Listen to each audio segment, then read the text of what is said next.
चलेगा। स्टार्टेड ना? Yes, sir. Okay sir. Okay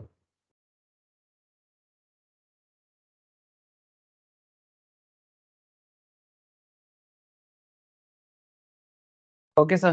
again good evening to all of you. अच्छा देखो, तो फिर बिजनेस लॉ का क्लास है और हम लोग लॉ में कॉन्ट्रैक्ट एक्ट 1872 पढ़ रहे हैं। ठीक है, तो कॉन्ट्रैक्ट एक्ट 1872, इसके अंदर हम लोग बेसिक्स डिस्कशंस हो चुका था, है ना सर? मतलब कॉन्ट्रैक्ट एक्ट है क्या, उसके बारे में तो नॉर्मल बातचीत है, ये सब हो चुका है। लेकिन अब धीरे धीरे थोड़ा डेप्थ में जाना है और थोड़ा और गहराई में जाना है। कॉन्ट्रैक्ट एक्ट भास्ट है सर, डिटेल्स है, जानना पड़ता है, क्योंकि बिजनेस का एकदम बेसिक्स है। मतलब बिजनेस का जो बेसिक लीगल स्ट्रक्चर है वो कॉन्ट्रैक्ट में छुपा होता है। दुनिया में जितना भी बिजनेस होता है, ठीक है, या फिर चलो दुनिया छोड़ दो, at least in our country India में जो भी बिजनेस होता है, उसका जो भी डीलिंग्स होते हैं, उसके लिए जो लीगल मैटर होते हैं उसमें कॉन्ट्रैक्ट एक्ट सबसे इंपॉर्टेंट। मतलब जब भी किसी भी तरह का बिजनेस डीलिंग होते हैं, सब कुछ एज पर कॉन्ट्रैक्ट एक्ट हुआ है कि नहीं, ये चेक किया जाता है। अगर कॉन्ट्रैक्ट का सारा नियम ठीक ठाक हो रहा है तो फिर लॉ में कोई दिक्कत नहीं है, बिजनेस डीलिंग्स में कोई प्रॉब्लम नहीं। बट अगर कभी ऐसा हुआ कि कॉन्ट्रैक्ट एक्ट फुलफिल नहीं हो रहा है या फिर कभी कुछ डिस्प्यूट होता है, तो कॉन्ट्रैक्ट एक्ट 1872 को ही रेफर किया जाता है कि भाई देख लो। माने जब भी डिस्प्यूट होता है हम लोग कोर्ट में जाते हैं, तो कोर्ट में जाने के बाद तो वहाँ पर जज होते हैं, लॉयर्स होते हैं, तो वो लोग सबसे पहले कॉन्ट्रैक्ट एक्ट को ही रेफर करेगा कि भाई देखो बिजनेस डीलिंग्स का जो बेसिक स्ट्रक्चर है वो फुलफिल हुआ है कि नहीं। तो कहीं ना कहीं ये लॉ बेसिक है, बट ये बहुत इंपॉर्टेंट है, ये जो कॉन्ट्रैक्ट एक्ट है। तो इसमें अभी बहुत सारा बात करना बाकी है सर। तो चलो मैं कंटिन्यू करता हूँ जहाँ मैंने लास्ट डिस्कशंस कंप्लीट किया था, उसी से मैं कंटिन्यू करूँगा। तो मुझे इतना तो लग रहा है कि मैंने आप लोगों को ये सब बता दिया था। ये सब हुआ था ना sir? Offer, invitation to offer, थोड़ा बताइएगा सर। ये सब हो चुका था। कॉन्ट्रैक्ट का एकदम बेसिक्स एरिया, इसमें आपको एलिमेंट्स ऑफ कॉन्ट्रैक्ट, एग्रीमेंट क्या है, एनफोर्सेबिलिटी एट लॉ क्या होता है, ऑफर एक्सेप्टेंस क्या होता है। अगर बाई चांस किसी ने भी क्लास मिस करके रखा है, उनके लिए एक ही छोटा सा सजेशन है सर, आप मेरे से लिंक लेके कंप्लीट कर लो, बाई चांस अगर बाकी है तो। अच्छा, टाइप्स ऑफ कॉन्ट्रैक्ट भी हुआ है, बहुत इंपॉर्टेंट है। ऑफर के अंदर जो legal rules of valid offer, kinds of offer, essentials of a proposals, communications of offer. Acceptance में भी आपको similarly legal rules and of a valid acceptance and communications of acceptance. These are the important area जो हम लोग अभी basics of contract में cover up कर रहे हैं। सो देखते हैं सर कहाँ तक मैं आपको बताया था और किस में मुझे थोड़ा डिटेल्स में जानना है। आज मेरा इच्छा है कि आपको कंसिडरेशन पे थोड़ा समझ मतलब समझाऊं कि what is considerations and considerations का कॉन्ट्रैक्ट में अहमियत क्या है, इंपॉर्टेंस क्या है। ये इसमें मुझे थोड़ा सा डिटेल्स में बताने का आज इच्छा है। तो एक सेकेंड तो।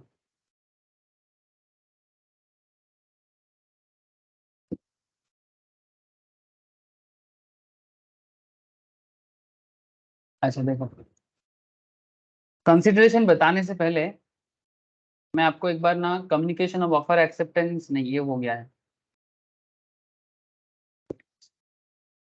कम्युनिकेशन ऑफ ऑफर एक्सेप्टेंस হয়ে গেছিল तुषार? कम्युनिकेशन ऑफ परफॉर्मेंस कहाँ से बताना पड़ेगा बोलो? लास्ट वीक नहीं हुआ था? सर ऑफर एक्सेप्टेंस हो गया था। ऑफर एक्सेप्टेंस कंप्लीटली हो गया था, एक्सेप्टेंस के बारे में डिटेल्स भी हो गया था। Okay, the communication of offer acceptance में बाकी है क्या? कम्युनिकेशन ऑफ परफॉर्मेंस ये भी तो हो गया था। Communication of performance, modes of revoke, हाँ इसमें एक चीज है, revocation of offer and acceptance में मुझे थोड़ा बताना पड़ेगा कि क्या ऑफर एक्सेप्टेंस रिवोक हो सकता है? रिवोक माने कैंसिल, ठीक है, तो इसमें मुझे थोड़ा बताना पड़ेगा।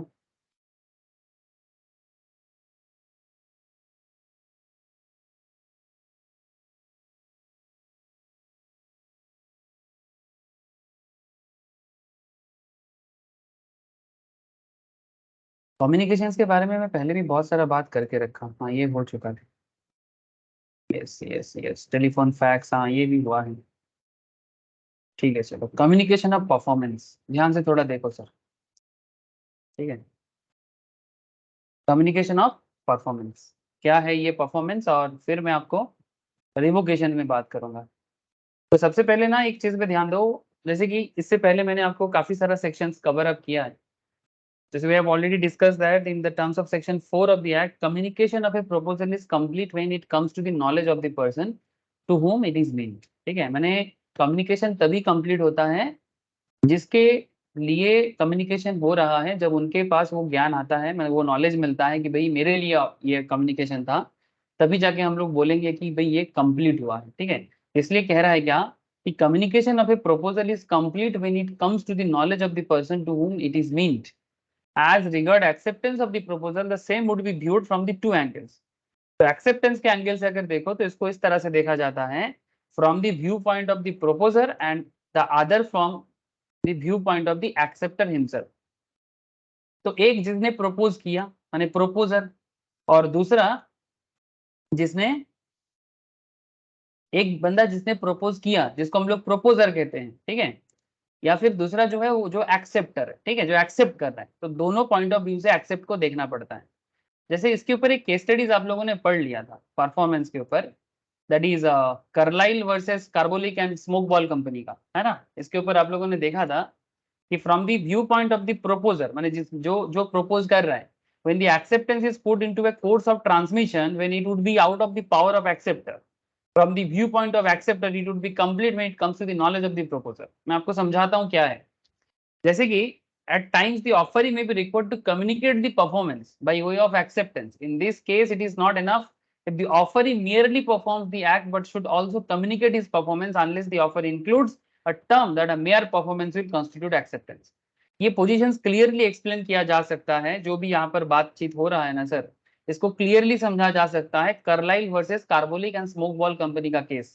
यानी बेसिकली ये कार्लाइल जो है, द फेमस लेडी है ना, Mrs Carlill, and Carbolic Smoke Ball एक एंटीवायरस कंपनी है। जैसे आज के डेट में कोविड का वायरस आप लोगों को मैं पहले भी बता चुका हूँ, आज के डेट में जैसे एंटी कोविड वैक्सीन बन रहा है ना, उसी टाइम पे इन्फ्लुएंजा वायरस का जो एंटीडॉट है, वो एंटीडॉट नहीं बोलेंगे, बेसिकली मेडिसिन बोल सकते हो आप, एंटीडॉट तो नहीं हुआ, माने ऐसा एक मेडिसिन जो इन्फ्लुएंजा को होने से रोक सकता है। ठीक है, तो वही एक कंपनी है स्मोक बॉल कंपनी। तो कार्लाइल के साथ ये केस तो आपको याद है ना। In this case the defendant, a sole proprietary concern manufacturing a medicine, माने स्मोक बॉल कंपनी जो है वो डिफेंडेंट था। In the case the defendant a sole proprietary concern manufacturing a medicine which was a carbolic ball whose smoke could be inhaled through the nose to cure influenza। माने एक inhaler था sir, ठीक है, एक inhaler था जिसको inhale करने से, इनहेल माने आपको ऐसे जैसे विक्स लेते हैं ना सर, विक्स विक्स होता है ना, किसी को सर दर्द करता है या जुकाम, सर्दी जुकाम होने से हम लोग विक्स लेते हैं, तो ऐसा ही इनहेलर टाइप का होता है, इनहेल करना पड़ता था। तो inhale through the nose to cure influenza, ये कार्बोलिक बॉल का, कार्बोलिक बॉल कौन, कार्बोलिक बॉल एक कंपनी, ठीक है, जिसने वो इन्फ्लुएंजा का मेडिसिन बनाया था। जो आज भी इन्फ्लुएंजा वायरस होता है, आज भी डॉक्टर, कई बार हम लोग मेडिकल मेडिकल में जाते हैं डॉक्टर के पास, तो बोलते हैं कि आपको इन्फ्लुएंजा हुआ है। ठीक है, तो ये आज का बात नहीं है, ये 1890s के आसपास का केस है, जब से इन्फ्लुएंजा आया था। तो बेसिकली यहाँ पर केस क्या था, द डिफेंडेंट मैंने जो अपना केस को बचा रहा था, ठीक है, the defendant a sole proprietary concern manufacturing a medicine which was a carbolic ball whose smoke could be inhaled through the nose to cure influenza, cold and other connected ailments। ठीक है, मैंने क्या क्या वो ठीक कर सकता था। Issued an advertisement for sale of this medicine, basically उसने अपना एडवर्टाइजमेंट किया था अपना मेडिसिन को सेल बढ़ाने के लिए। ठीक है, the advertisement also included reward of $100 या £100 जो भी हो। ठीक है, यूके में नॉर्मली पाउंड चलता है, बट ये छोड़ो, यहाँ पर डॉलर लिखा है। $100 देगा to any person who contracted influenza after using the medicine which was described as Carbolic Smoke Ball, ये कंपनी ने बताया था। Mrs Carlill bought the smoke balls and use them as a directed but contracted influenza. और Mrs Carlill ने दवाई जो, ये जो मेडिसिन कार्बोलिक बॉल ने बनाया था, तो कार्बोलिक बॉल का मेडिसिन को यूज किया, फिर भी उसको इन्फ्लुएंजा हो गया था, फिर भी उनको इन्फ्लुएंजा हो गया था। It was held that Mrs. Carlyle was entitled to a reward $100 as she had performed the condition of acceptance. माने आपको यहाँ पर बात समझना पड़ेगा सर, थोड़ा सा ट्रिकी है बट इतना भी ट्रिकी नहीं है। हम लोग क्या पढ़ रहे हैं, हम लोग परफॉर्मेंस ऑफ कॉन्ट्रैक्ट बताना चाह रहे हैं sir. Basically this is the concept of communication of performance. Okay, communication of performance. तो मिसेस कार्लाइल ने कॉन्ट्रैक्ट का परफॉर्म किया क्योंकि कंपनी ने दावा किया था। कंपनी जो है वो कार्बोलिक बॉल है। मैं आपको ऐड दिखाऊं कार्बोलिक बॉल का, पहले भी दिखाया था, फिर से दिखा देता हूं।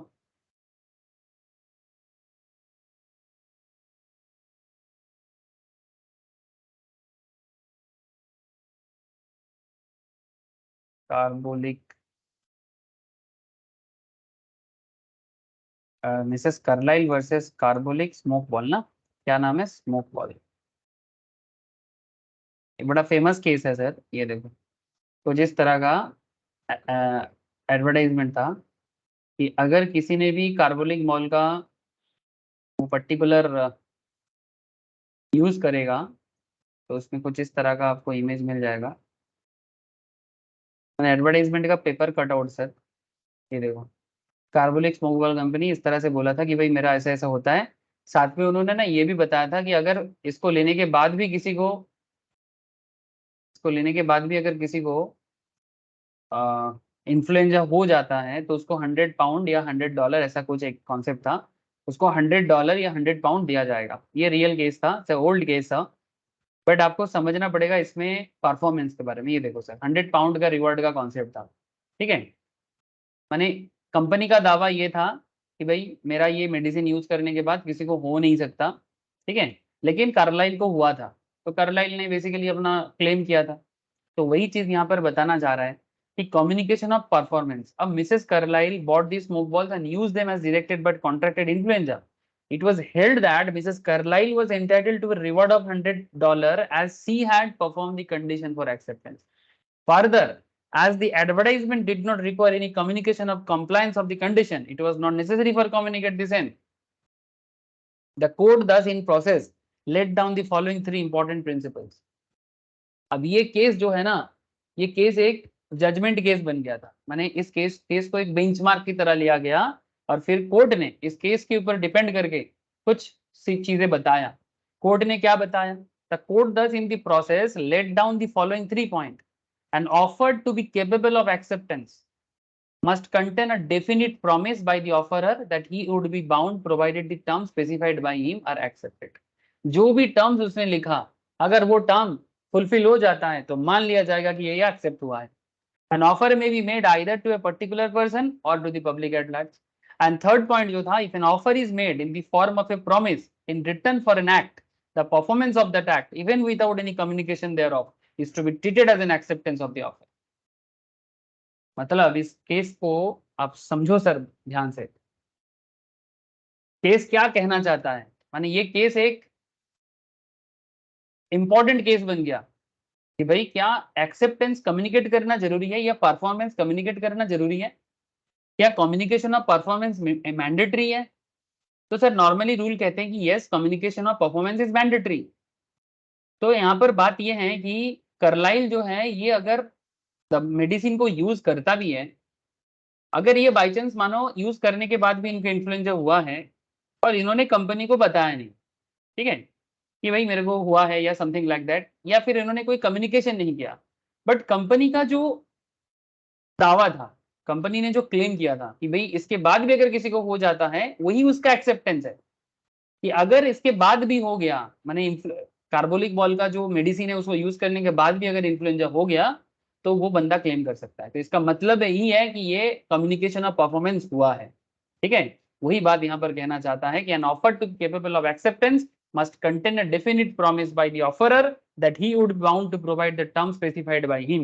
जो भी टर्म्स उसने दिया था वो टर्म अगर फुलफिल हो जाए उसको ये मानना पड़ेगा। An offer may be made either a particular person or public at large. वैसे ये वाला जो ऑफर था ये पब्लिक एट लार्ज था, पर्टिकुलर पर्सन के लिए नहीं था। If an offer is made in the form of promise in return for an act, the performance of that act even without, मतलब जैसे यहाँ पर क्या था, ये एक परफॉर्मेंस ऑफ द एक्ट था कि भाई आप मेडिसिन यूज करो, फिर भी अगर आपको इन्फ्लुएंजा हो जाए तो कंपनी आपको क्लेम जो है वो देगा, रिवॉर्ड देगा। तो बेसिकली यही इसका परफॉर्मेंस ऑफ द एक्ट है। Without any communication there of the treated as an acceptance of the offer. ये एक्सेप्शनल पॉइंट हो गया। बोलो सर, बात समझ में आया? नॉर्मली तो कम्युनिकेशन ऑफ परफॉर्मेंस मैंडेटरी होते हैं, बट अगर प्रोपोजर या प्रोमिसर के कंडीशंस पे ही कॉन्सेप्ट फुलफिल हो जाता है तो उसे भी हम लोग कम्युनिकेशन ऑफ परफॉर्मेंस मान लेंगे। ये कोड ने बताया। तो समझ में आ रहा है सर? दो पॉइंट था, एक प्रोपोजर के व्यू पॉइंट से और एक एक्सेप्टर के व्यू पॉइंट से। एक्सेप्टर माने यहाँ पर कार्लाइल एंड प्रोपोजर माने यहाँ पर कार्बोलिक बॉल। क्या आपको बात समझ में आया सर? मुझे इतना बताओ। कम्युनिकेशन ऑफ परफॉर्मेंस और कम्युनिकेशन ऑफ परफॉर्मेंस का एक्सेप्शनल सिचुएशन, एक्सेप्शनल नहीं बोलेंगे, कंडीशन वाइज क्या जजमेंट आया था, बताओ सर। कोई डाउट है क्या? समझ में आ रहा है क्या? कोई सवाल है तो कर लो।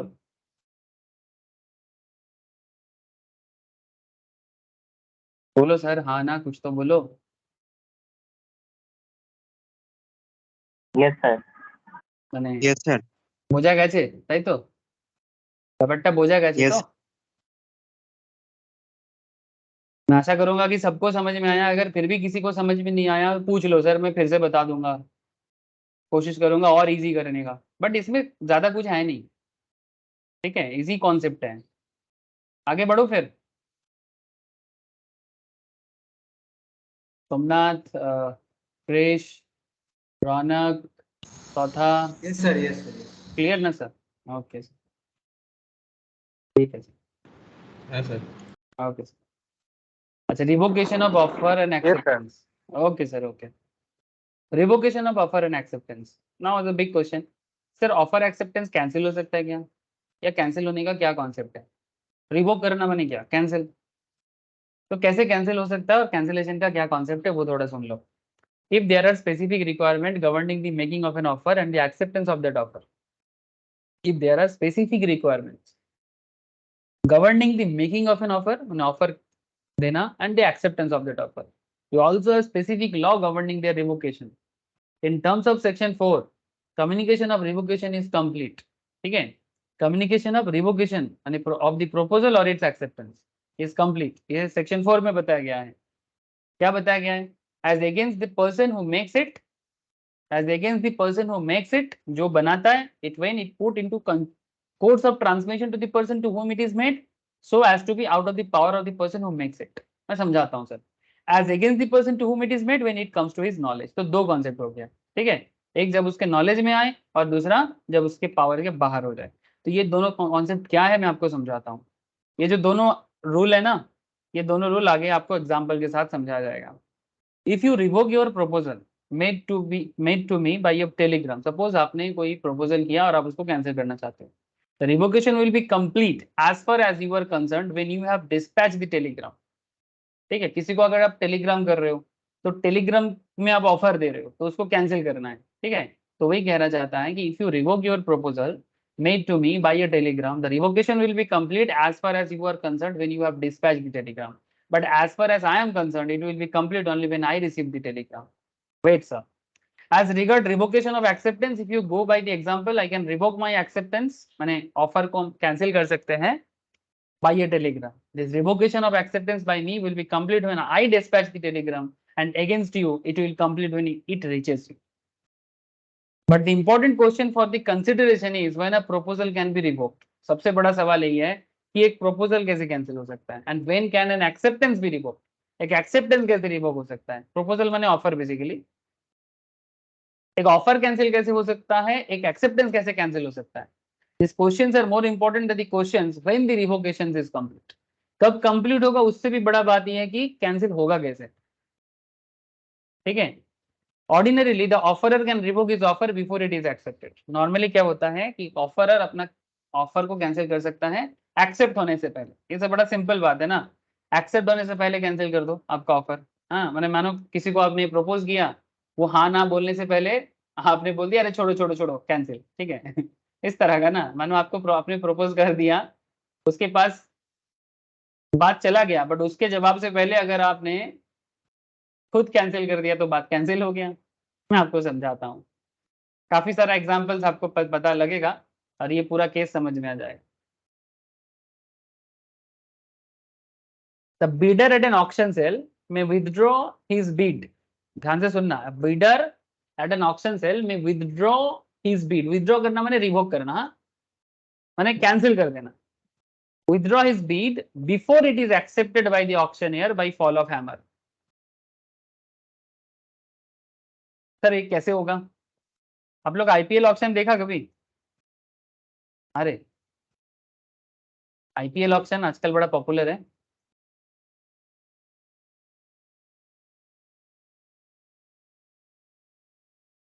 अरे टीवी वगैरह में देखते कि नहीं देखते? Yes sir. बस वही बोल रहा हूँ, हाँ सर। चाहे ऑक्शन आईपीएल का हो, चाहे ऑक्शन आईपीएल का हो या फिर नॉर्मल कोई भी नॉर्मल प्रोडक्ट का ऑक्शन हो, ठीक है। कोई कुछ पूछना चाह रहे हो क्या? बोलो, किसी का अनम्यूट है। सोमनाथ बोल, कुछ पूछ रहे हैं? ना सर, अनम्यूट हो गई इसके बाद। अच्छा ठीक है। जैसे ये देखो, ये बंदा बीट कर रहा है, समझ रहे हो? ये जो हाथ उठा के अपना हाँ ना बता रहा है, प्राइस दे रहा है, ठीक है, दाम बोली लगता है सर, ठीक है।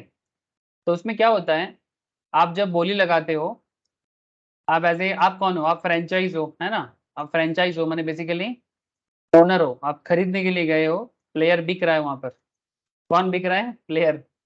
दे आर ऑल बिजनेसमैन, ठीक है, टीम ऑफ बिजनेसमैन जो प्लेयर को परचेज करने जाते हैं कॉन्ट्रैक्चुअल बेसिस में। और ये बहुत खतरनाक चीज हो गया सर। सर खतरा क्यों? लोगों को पैसा मिल रहा है, अच्छा बिजनेस है। सर प्रॉब्लम मेरे को ये चीज लग रहा है कि आईपीएल में इतना पैसा मिल रहा है ना, लोग कंट्री का जो मैच है ना उसको बड़ा हल्का से ले रहे हैं, यानी देश को रिप्रेजेंट करना अभी सेकेंडरी हो गया, आईपीएल खेलना मैंडेटरी हो गया।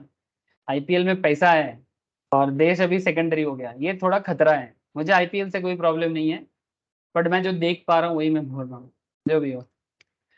लेकिन सर वो छोड़ो, आप ज्यादा ना सामाजिक बात मत करो, आप बिजनेस में रहो। हाँ तो चलो बिजनेस में बात करते हैं, प्रॉफिट पे बात करते हैं।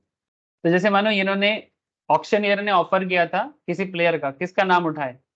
कोई एक प्लेयर का नाम बोलो जो उसको ऑक्शन में उठाया गया था, इस बार हाईएस्ट दाम मिला था। 2023 के आईपीएल में मुझे जितना पता है कि सैम करन बोल के एक प्लेयर है ना सर? सैम करन कहाँ का प्लेयर है? इंग्लैंड का प्लेयर है। या फिर एक प्लेयर है बेन स्टोक, ये भी इंग्लैंड का है। बेन स्टोक ये भी इंग्लैंड का है। इन दोनों को हाईएस्ट प्राइस मिला था, कितना मिला था मुझे एग्जैक्टली याद नहीं आ रहा है, 13-14 करोड़ तो होगा। तो जो भी हो, सही बोला मैंने? 16 सर। 16 करोड़, ओके। चलो करीब 16 करोड़ के आसपास सैम करन का दाम गया था। लेकिन ये पहले बेस प्राइस होता है, उसके बाद अलग अलग लोग बीड करते हैं। फिर बेस प्राइस मानो किसी का है 1 करोड़, इसके बाद अगर प्लेयर का वैल्यू हाई है ना, तो कंपनी चाहता है कि, मतलब सॉरी फ्रेंचाइज चाहता है कि ऐसे प्लेयर के लिए तो हम इतने भी देने के लिए जाएंगे। तो क्योंकि वो सब क्या है ना सर, टैलेंटेड प्लेयर्स होते हैं, ऑलराउंडर है, सैम करन ऑलराउंडर है, बेन स्टोक भी ऑलराउंडर है, बट वो अलग बात की ये लोग अच्छा परफॉर्म नहीं कर पाया इस बार। लेकिन सर उस बात में मैं बात नहीं कर रहा हूँ, मेरा कहने का मतलब है कि जिसका बेस प्राइस है 1 करोड़, अब ऑक्शन करते करते, बीडिंग होते होते इसका दाम चला गया 16 करोड़। 16 करोड़ के बाद और कोई बीड नहीं हुआ, तो फिर हाईएस्ट प्राइस उसको 16 करोड़ में जो भी टीम है वो परचेज किया। आई थिंक राजस्थान ना, या पंजाब, कौन लिया था सैम करन को? कौन लिया था? चेन्नई। हाँ चेन्नई नहीं, चेन्नई नहीं, पंजाब पंजाब पंजाब लिया था। पंजाब लिया था, हाँ बेन पंजाब स्टोक को लिया। लिया था। मेन स्टॉक को चेन्नई लिया था ना, हाँ। चलो आप लोग ज्यादा जानते हो, मुझे पता है। चलो अब बात क्या है कि मैं कहना ये चाहता हूँ कि मानो ने ऑक्शनियर ने दाम लगाया, ठीक है, मैंने पहले बोला कि भाई अगला जो प्रोडक्ट है, यहाँ प्लेयर प्रोडक्ट हो जाता है सर, यहाँ प्लेयर प्लेयर नहीं रहता, यहाँ कोई ऐसे इंसानियत नहीं है, सब बिकता है। तो बिक रहा है तो फिर प्रोडक्ट ही बोलेंगे ना, तो प्रोडक्ट की तरह अभी प्लेयर बिकेगा। अब ऑक्शनियर ने दाम बोला कि भाई इसका बेस प्राइस इतना है। अब जो भी टीम फ्रेंचाइज है, ठीक है, night Riders, Kings eleven, Mumbai Indians, Chennai super Kings, है ना, ये लोग अपना अपना बेटिंग बॉलिंग मतलब क्या बोलते हैं उसको, बिडिंग कर रहे हैं। अब बिडिंग में करते करते मानो 1 करोड़ बोला, फिर नेक्स्ट ने किसी ने बोला 2 करोड़, ठीक है, मानो कि इसने बोला 2 करोड़, फिर 2 करोड़ बोलने के बाद इनको लगा कि नहीं नहीं छोड़ो यार नहीं लेना है, तो ऑक्शनियर का एक्सेप्टेंस से पहले ये अगर चाहे तो अपना ऑक्शन मतलब इसको ऑफर को रिवोक कर सकता है। ऑक्शनियर हैमर फॉल करता है नॉर्मली, ऑक्शन हॉल में ऐसे ही होते हैं, उसके पास एक हैमर होता है और वो हैमर फॉल करके एक्सेप्टेंस दे देता है। एक्सेप्टेंस से पहले अगर आप अपना विड्रॉल करना चाहते हो तो कर सकते हो, ये पावर होता है नॉर्मली, ठीक है। तो वही बात यहाँ पर करना चाहता है sir. The bidder at an auction sale में withdraw his bid before it is accepted by the auctioneer by fall of hammer. बस यही कहना चाहता और कुछ नहीं। An offer may be revoked by the offerer before it is its acceptance. Acceptance से पहले आप रिवोक कर दो। बट एक बार सर आपको पता है ना एक्सेप्टेंस क्या चीज है? एक्सेप्टेंस क्या होता है? What a lighted match in A train of a gun powder, है ना? What a lighted match in A train of a gun powder. जो बंदा एक्सेप्ट कर लेता है ना उसके बाद तो सर पत्थर की लकीर है, कुछ भी कर लो वो चेंज नहीं हो सकता। एक्सेप्टेंस बड़ी चीज है, ठीक है। मैंने किसी का बात में हाँ करने से पहले 10 बार सोच लो। मजाक नहीं है, एक्सेप्टेंस कोई मजाक चीज नहीं है, ठीक है। सीरियसली आजकल हम लोग एक्सेप्टेंस को मजाक बना देते हैं, हर चीज को इतना हल्का से ले लेते हैं, रिस्पॉन्सिबिलिटीज नहीं लेना चाहते। पहले हाँ फिर ना, रिलेशनशिप में देख लो, है ना, रिश्ते रिश्ते में देख लो। हाँ एक बार हाँ बोल दिया, फिर बाद में कुछ खराब लगा तो ना बोल दिया, ऐसा क्या? 2-2 मिनट में हाँ, 2-2 मिनट में ना, बहुत खतरनाक है जो भी हो। हाँ एक बात है सर, आप लोगों को खबर मिला सर इंडिया में यूनिफॉर्म सिविल कोड आने वाला है। पार्लियामेंट में ऑलरेडी बात को रखा गया, बिल पास हो गया क्या? यूनिफॉर्म सिविल कोड पूरा देश के लिए एक सिंगल लॉ आएगा सर, जाति धर्म वर्ण मतलब सबको एकदम न्यूट्रल रख के। खबर मिला आप लोगों को? স্যার ক্যাবিনেটে হয়েছে বাকি মনসুনে হবে মনসুন হেয়ারিং मॉनसून पार्लियामेंट হবে। হ্যাঁ স্যার चलो मैं तो बहुत एक्साइटेड हूँ सर, किसी का क्या मानना है पता नहीं, but sir I am very excited because देश जब एक है, पूरे देश के लिए एक ही नियम लागू होना चाहिए, है ना। तो को किसी का भी पर्सनल लॉ, कोई भी जाति का हो धर्म का हो, देश एक है, सिर्फ अपना अपना पर्सनल नियम लगा देंगे मुश्किल हो जाता है। एक देश एक नियम, बराबर सब एकदम इक्वल हो जाए। मैं तो कहता हूँ कि सब कुछ इक्वल हो जाए, सब इंसान इक्वल हो जाए, किसी को कोई फेवर नहीं, कोई कोटा नहीं, कुछ नहीं। बस हाँ एक चीज है, जो लोग थोड़ा सा पिछड़ा हुआ है उनको सरकार की तरफ से बेनिफिट जरूर दिया जाए, कुछ जहां जहां प्रॉब्लम है, बट सबके लिए लॉ तो बराबर का हो, ये चीज जरूरी है। अब मजा आने वाला है सर, यूनिफॉर्म सिविल कोड अब थोड़ा भड़काऊवादी रहेगा सर, आप देखना इसको लेके झमेला थोड़ा हो सकता है, चांसेस इज देयर, पॉलिटिक्स है, कुछ तो होगा। बट मैं बड़ा एक्साइटेड हूँ। ऐसे भी मैं पूरा लॉ पढ़ा नहीं क्या होने वाला है, बट फिर भी अगर नियम पूरा देश के लिए एक हो, ठीक है, जैसे शादी का नियम वगैरह है ना, शादी को लेकर हमारे देश में बड़ा मुश्किल है, ठीक है। कोई कुछ भी कर लेता है, मैं ज्यादा डिटेल्स में नहीं जाना चाहता, ठीक है। मैरिज को लेके ना बड़ा मुश्किल है, उसको एक लॉ में बांध देगा ना, तब एकदम इक्वल हो जाएगा, एकदम इक्वल हो जाएगा। और ये कुछ लोग ये जो फ्रॉडुलेंट एक्टिविटी चलता है ना समाज में, ये सब भी बंद हो जाएगा। मतलब किसी किसी भी धर्म के नाम पे कुछ भी कर देगा, भगवान के नाम पे कुछ भी कर देगा, ये सब बंद हो जाएगा, ठीक है। अपना गंदगी भगवान पे धर्म पे नहीं लगाना चाहिए, है ना। अपने मन में गंदा विचार है, बात बात में अपना धर्म को खराब कर देता है। और भाई अपना नियत में खोट है, क्यों फालतू में रिलीजन को गंदा करते हो, क्यों भगवान को गंदा करते हो? लोगों को सोचना चाहिए, जो भी हो। चलो लोग तो सोचेगा नहीं, अब नियम से ही देश को आगे लेके जा सकता है। ठीक है चलो, हम लोग अभी सिविल कोड हम लोग का पार्ट नहीं है सर, हम लोग तो बिजनेस रिलेटेड मैटर में बात करते हैं, इसमें तो अभी ऑलरेडी सब इक्वल है। ये जो हम लोग बिजनेस लॉ पढ़ते हैं इसमें सब कुछ इक्वल है अभी पूरा देश में, बस वो सिविल रिलेटेड मैटर में थोड़ा सा। चलो ठीक है, आप लोग अपडेट रहना सर, तो इसीलिए मैं थोड़ा आपको कान में दे दिया। ऑलरेडी बहुत सारे लोग अपडेटेड है, बट फिर भी मेरा थोड़ा आइडिया दे दिया। अच्छा देखो, तो समझ में आ गया ना sir. And the bidder at an auction sale may withdraw his bid before it is accepted by the auctioneer by fall of hammer. An offer may be revoked by the offerer before its acceptance, even though he had originally agreed to hold it open for a definite period of time, so long as it is mere offer. It can be withdrawn whenever the offerer desires. ठीक है, जब तक offeror का desires है withdrawal हो सकता है। और भी एग्जांपल्स हैं, X offered to sell 50 bales of cotton at a certain price and promised to keep it open for acceptance by Y till 6 p.m. of that day. Before that time, X sold them to Z. Y accepted before 6 p.m. But after the revocation by X, in this case, it was held that the offer was already revoked. Sir इसका मतलब क्या हुआ? मैं आपको पहले तो bills of cotton क्या होते हैं समझते हो आप लोग? कॉटन का बिल होता है, बिल माने रोल टाइप्स का, ठीक है, जैसे कॉटन बिल्स कुछ ऐसे देखने में मिलता है ये, ठीक है, रोल टाइप का होता है। गुजरात साइड में आपको बहुत दिख जाएगा क्योंकि उधर कॉटन रिलेटेड काम बहुत होता है। वेस्ट बंगाल में भी होता है सर कॉटन का काम, बट गुजरात में कपड़ा कॉल ज़्यादा है। वेस्ट बंगाल में एक टाइम पे, बंगाल में बहुत था, बट यार क्या है ना सर, बंगाल का ना वर्क कल्चर खराब हो गया, मतलब काम नहीं करना है, खाली फोकट में क्या मिलेगा पता नहीं। नहीं तो पहले तो ये बहुत यहाँ पर भी था, ऐसे देखने में नॉर्मली होता है, ठीक है, कॉटन बेल्स। तो इसी कॉटन बेल्स का ही एक कॉन्ट्रैक्ट यहाँ पर आपको बताया जा रहा है।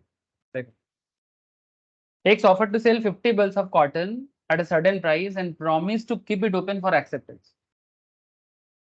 मतलब प्रॉमिस को, ऑफर को ओपन रखा कि भाई 6 बजे तक बता देना, ठीक है, open for acceptance by Y till 6 PM of that day, शाम को 6 बजे तक बता देना। बट वो टाइम आने से पहले, before that time, X sold them to Z, X ने क्या किया, जेड को बेच दिया।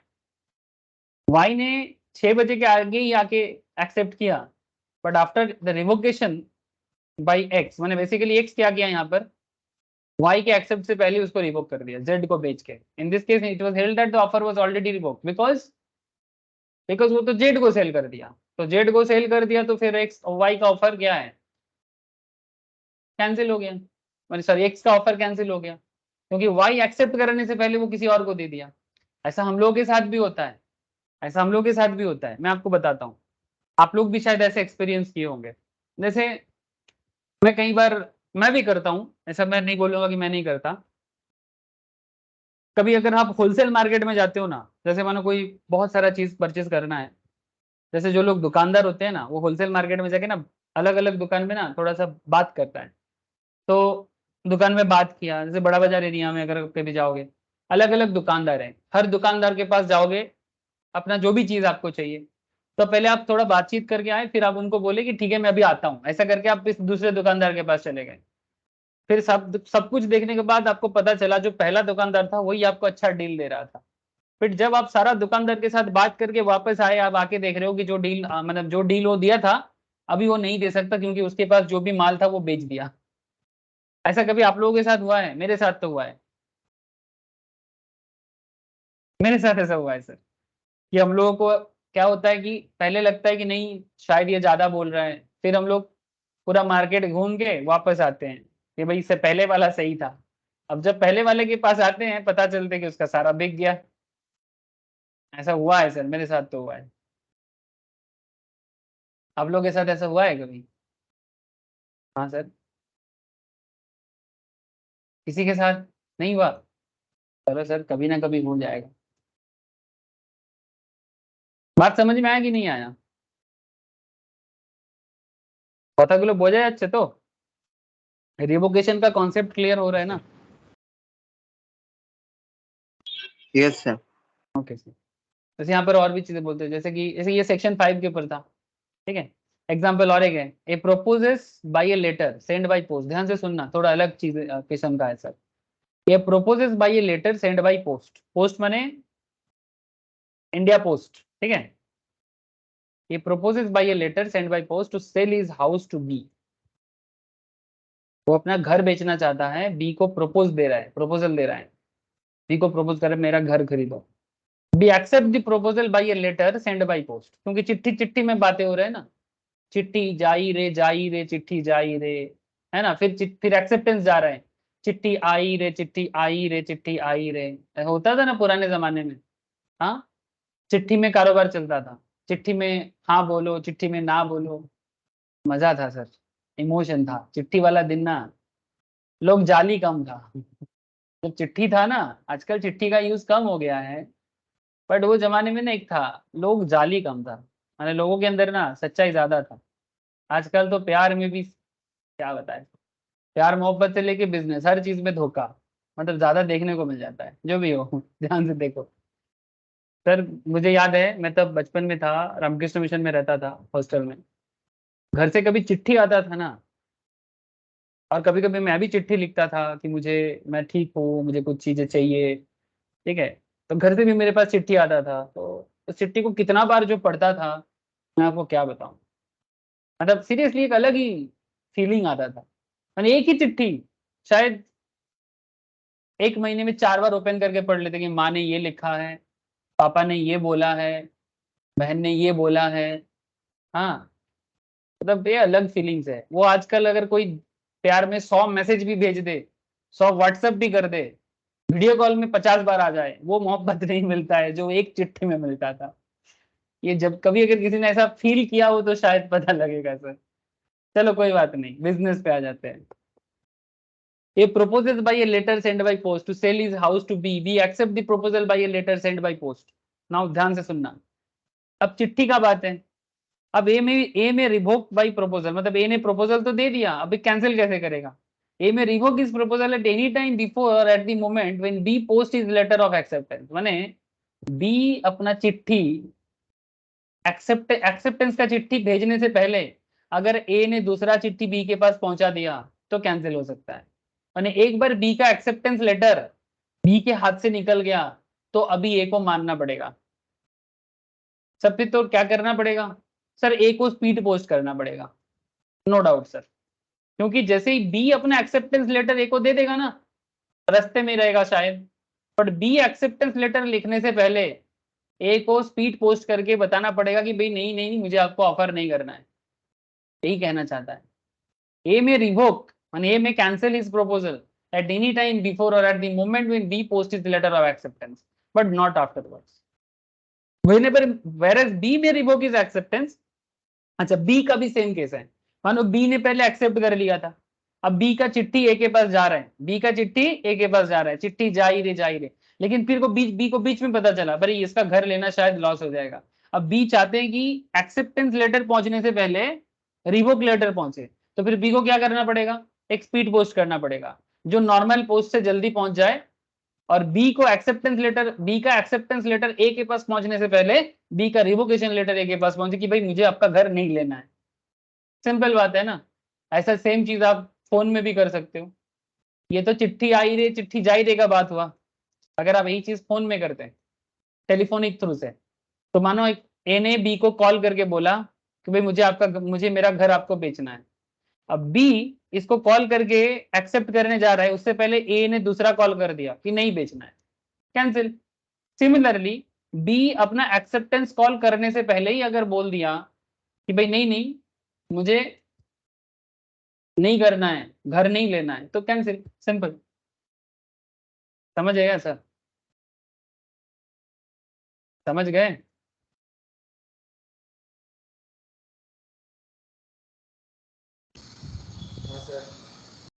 ठीक है, बस ऐसे होते हैं, ध्यान से सुनना। और भी कुछ बातें हैं। An acceptance to an offer must be made before that offer lapses or is revoked. The law relating to revocation of offer is same in India as in England. Because हमारा जो लॉ है ये British लोगों से भी हम लोग काफी सारी चीजें लिया है ना सर। जो भी अच्छा चीज है रख दिया, कुछ चीजें समय के साथ साथ हम लोग अमेंडमेंट भी किया। The law relating to revocation of offer is same in India. Offer का जो कैंसिलेशन है वो इंडिया में जो है इंग्लैंड में भी सेम है, but the law relating to revocation of acceptance is different. यानी एक्सेप्टेंस का रूल इंग्लैंड में और इंडिया में सेम नहीं है। In English law the moment a person express his acceptance of an offer, that moment the contract is concluded in English law, and such an acceptance become irrevocable. वो cancel नहीं हो सकता, whether it is made all orally or through the post. चाहे भाई oral में करो चाहे post में करो। In Indian law the position is different as regard contract to post. Oral में एक्सेप्टेंस हो गया, मन एक्सेप्ट हो गया, बट पोस्ट के केस में इंडियन लॉ थोड़ा सा लिबरल है, थोड़ा लिबरल इंडिया में है सर। मैंने वो ये लिबर्टी देता है आपको कि ठीक है, अगर आप पोस्ट में कर रहे हो तो दूसरा मौका लेके देखो, कैंसिल कर सकते हो तो करो। ठीक है, समझ गए? इंग्लिश लॉ और इंडियन लॉ के बीच में एक्सेप्टेंस का, रिवोकेशन का कॉन्सेप्ट समझ गए? हाँ सर। बस सही है। अब इंग्लैंड में जाके क्या करना है और इंडिया में क्या करना है पता चल गया। ठीक है, फिर भी जब इंग्लैंड जाओगे तो वहाँ का लॉ, जैसे यहाँ का चार्टर्ड अकाउंटेंट इंग्लैंड में जाके भी प्रैक्टिस कर सकता है, वहाँ का जो ACCA वगैरह का डिग्री कुछ एग्जाम देना पड़ता है, कर सकते हो। ठीक है, तो फिर मौका है सर। आजकल MOU बहुत सारे हैं, MOU माने मेमोरेंडम ऑफ अंडरस्टैंडिंग, तो वहाँ का लोग भी इधर आ रहे हैं, हमारे लोग भी उधर जा रहे हैं। तो बस ये जो not just in case of England, आप दुबई में जाके प्रैक्टिस कर सकते हो, आप ऑस्ट्रेलिया जाके, सिंगापुर जाके, Indian chartered accountant as well as Indian CMA, Indian CS भी आजकल ग्लोबली काफी पॉपुलर हो रहा है सर, बट CA CMA का पॉपुलरिटी थोड़ा ज्यादा है, CA का नो डाउट बहुत ज्यादा है, बट CMA भी पीछे पीछे अच्छा खासा जगह बनाया है, CS भी अच्छा जा रहा है सर। तो जब भी किसी कंट्री में जाओगे वहाँ का लॉ थोड़ा सा जान लेना पड़ेगा, बट एक चीज बता दूं, इंडियन लॉ थोड़ा ट्रिकी है, बिकॉज कॉम्प्लेक्स, पॉपुलेशन थोड़ा कॉम्प्लेक्स है, हमारे यहाँ का जो डेमोग्राफिक कंडीशन थोड़ा कॉम्प्लेक्स है, और अलग अलग टाइप का लोग रहते हैं, तो गरीब अमीर बहुत सारे हैं, तो थोड़ा सा ट्रिकी बनाना पड़ता है। लेकिन बाहर का कंट्री, स्पेशली अगर वो रिच कंट्री है ना, तो लॉ थोड़ा सा आपको इजी लगेगा। क्यों? क्योंकि अगर मैक्सिमम लोग रिच हैं तो फिर उतना सोचना नहीं है। ठीक है, जैसे ऑस्ट्रेलिया वगैरह में आपको फ्लैट रेट ऑफ टैक्स वगैरह देखने मिलता है, इंडिया में ऐसा थोड़ी हो सकता है सर। मतलब 100 रुपया कमाओ तो 30 टका दे दो, 30 रुपीज। 1 लाख कमाओगे तो भी 30%, 1 करोड़ कमाओगे तो भी 30%। इंडिया में ऐसा नहीं है, क्योंकि थोड़ा कॉम्प्लेक्स कंट्री है, कुछ कर नहीं सकते, जो भी है, हर देश का अपना है। बट इंडिया भी धीरे धीरे क्या कर रहा है, अपने आप को ईजी कर रहा है, हर चीज में करना पड़ेगा ना, इजीनेस भी चाहिए। As a contract through post, as acceptance in English law cannot be revoked, so that once the letter of acceptance is properly posted, the contract is concluded. In Indian law, the acceptor or can revoke his acceptance anytime before the letter of acceptance reaches the offerer. If the revocation telegram arrives before or at the same time with the letter of acceptance, the revocation is absolute. समझ गए आप लोग? पहले ही समझ गए, ज्यादा नहीं बोलूंगा। अच्छा, कॉन्ट्रैक्ट ओवर टेलीफोन, ठीक है, ये भी आपको मैं बोल दिया, फिर भी एक बार देख लो। The contract can be made over telephone. The rules regarding offer and acceptance as well as communication by telephone or telex are the same as the contract made by mutual meeting of the parties. माने ठीक सामने बैठ के जो भी होता है वैसा ही टेलीफोनिक का भी वो एक ही होता है। टेलीफोनिक माने ओरल हो गया ना। The contract is formed as soon as the offer is accepted, but the offeree must make it sure that his acceptance is received by the offer. Otherwise, there will be no contract. As communication of acceptance is not complete, if telephone unexpectedly goes dead, ये भी एक बात है sir कि telephone dead हो गया, network issue हो गया during conversation, the acceptor must confirm again that the words of acceptance were duly heard by the offerer.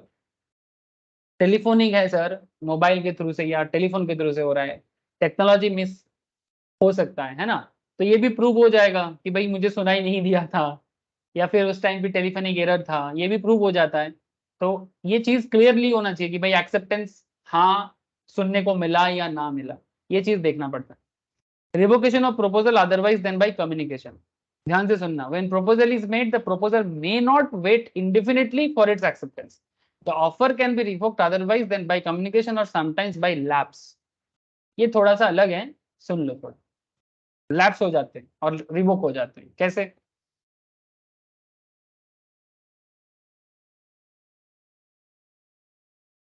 3-4 case है, देखिए।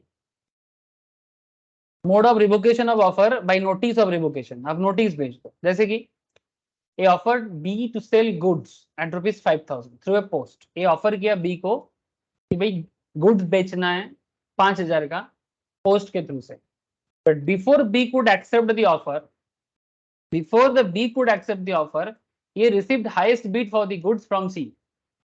बी का ऑफर एक्सेप्ट होने से पहले ए को एक दूसरा ऑफर मिल गया सी से, so A revoked the offer to B by informing B over the telephone and sold goods to C. कर सकता है, बिजनेस है सर, फायदा जहां मिलेगा क्यों ना करें। मैंने एक्सेप्ट करने से पहले बोल रहा है ना, आप चिट्ठी में भेज रहे थे 5,000 का थ्रू पोस्ट, है ना। लेकिन चिट्ठी से पहले तो फोन पहुंच जाएगा, तो आप फोन करके बोल दोगे किसको, बी को, कि भाई मैं तुमको चिट्ठी भेजा था 5,000 का गुड सेल करने का, बट मैं अभी आपको बोल रहा हूँ कि वो कैंसिल है। ठीक है, भाई फोन बोल दो, क्योंकि आपको बेटर डील मिल गया, हो सकता है। क्लियर है बात। आप कोई बोलेगा सर ये तो गलत है। सर गलत कहाँ है, एक्सेप्ट करने से पहले बोलने से कोई गलती नहीं है, एक्सेप्टेंस के बाद तो वो नहीं चेंज कर सकता, एक्सेप्टेंस के बाद चेंज नहीं कर सकता, बट एक्सेप्टेंस से पहले कर सकता है। By lapse of time, the time for acceptance can lapse if the acceptance is not given within the specified time, and where no time is specified, that within a reasonable time। किसी भी चीज को accept करने का एक specified time भी हो सकता है, रीजनेबल टाइम भी हो सकता है। अब यहाँ पर एक चीज समझना पड़ेगा कि सर स्पेसिफाइड टाइम, अगर कोई किसी को स्पेसिफाई कर दिया कि भाई हमको रात को 10 बजे के अंदर बता देना, हमको शाम 6 बजे के अंदर बता देना, हमको 1 घंटे में बता देना, हमको 5 मिनट में बता देना, ठीक है, एक्सेप्ट करोगे कि नहीं करोगे इतना, नहीं तो हम रिवोक कर लेंगे। तो यहाँ पर एक चीज आपको समझना पड़ेगा, स्पेसिफाई कर दिया तो फिर चलो ठीक है, टाइम निकल गया, लैप्स हो गया, बट सर अगर टाइम स्पेसिफाई नहीं है तो फिर रीजनेबल टाइम। अब सवाल उठते से रीजनेबल टाइम क्या है। अब ये reasonable time subject to case है, हर केस का अलग अलग रीजनेबल टाइम हो सकता है। This is for the reason that proposer should not made to wait indefinitely. ऐसा नहीं कि प्रोपोजर मतलब इंडेफिनेटली वेट करते रहे। It was held in Ramsgate Victoria Hotel Company versus Montefiore, 1866 का केस था। The person who applied for shares in June, share के लिए अप्लाई किया था जून में, was not bound by an allotment made in November। जून में अप्लाई किया था और उनको नवंबर में दिया गया। The decision was also followed in India, India cooperative navigation trading company limited versus Padma से प्रेमजी, पदम से प्रेमजी, इनके केस में सेम केस फॉलो हुआ था। However, this decision will have no relevance in the context of allotment of shares, since Companies Act 2013 has several provisions specifically covering these issues। आजकल से share allotment एक concept में चलता है। ये आजकल में जो लोग इंटरमीडिएट का लॉ पढ़ रहे हैं उन लोगों को मैं इसी टॉपिक में लास्ट क्लास में बात कर रहा था।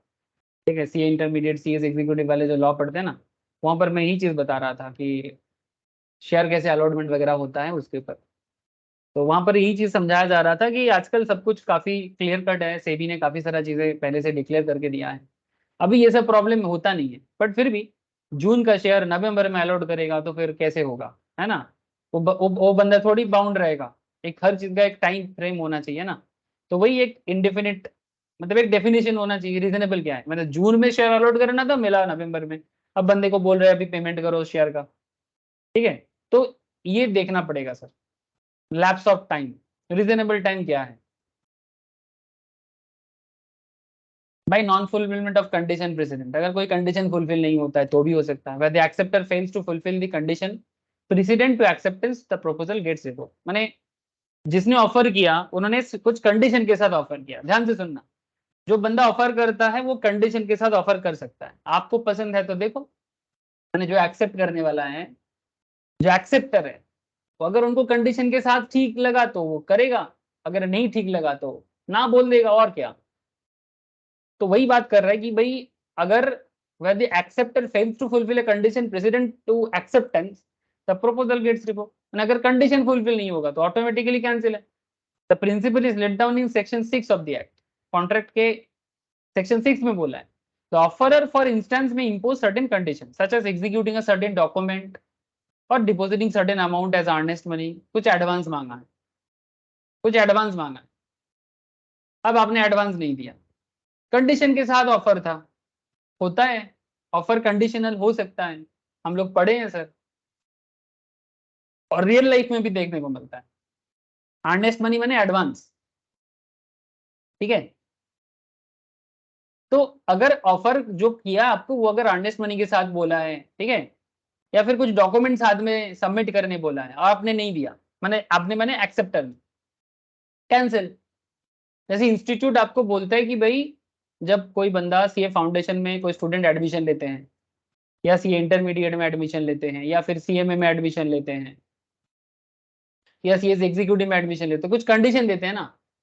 जैसे आप लोगों को पता होगा प्रोविजनल रजिस्ट्रेशन एक होता है ना, जैसे मानो आपका कॉलेज चल रहा है या फिर 12th का एग्जाम हुआ नहीं है तो आप प्रोविजनल रजिस्ट्रेशन कर सकते हो, लेकिन ये प्रोविजनल रेगुलर तब हो जाएगा जब तक आप आपका फाइनल रिजल्ट अपलोड नहीं करते।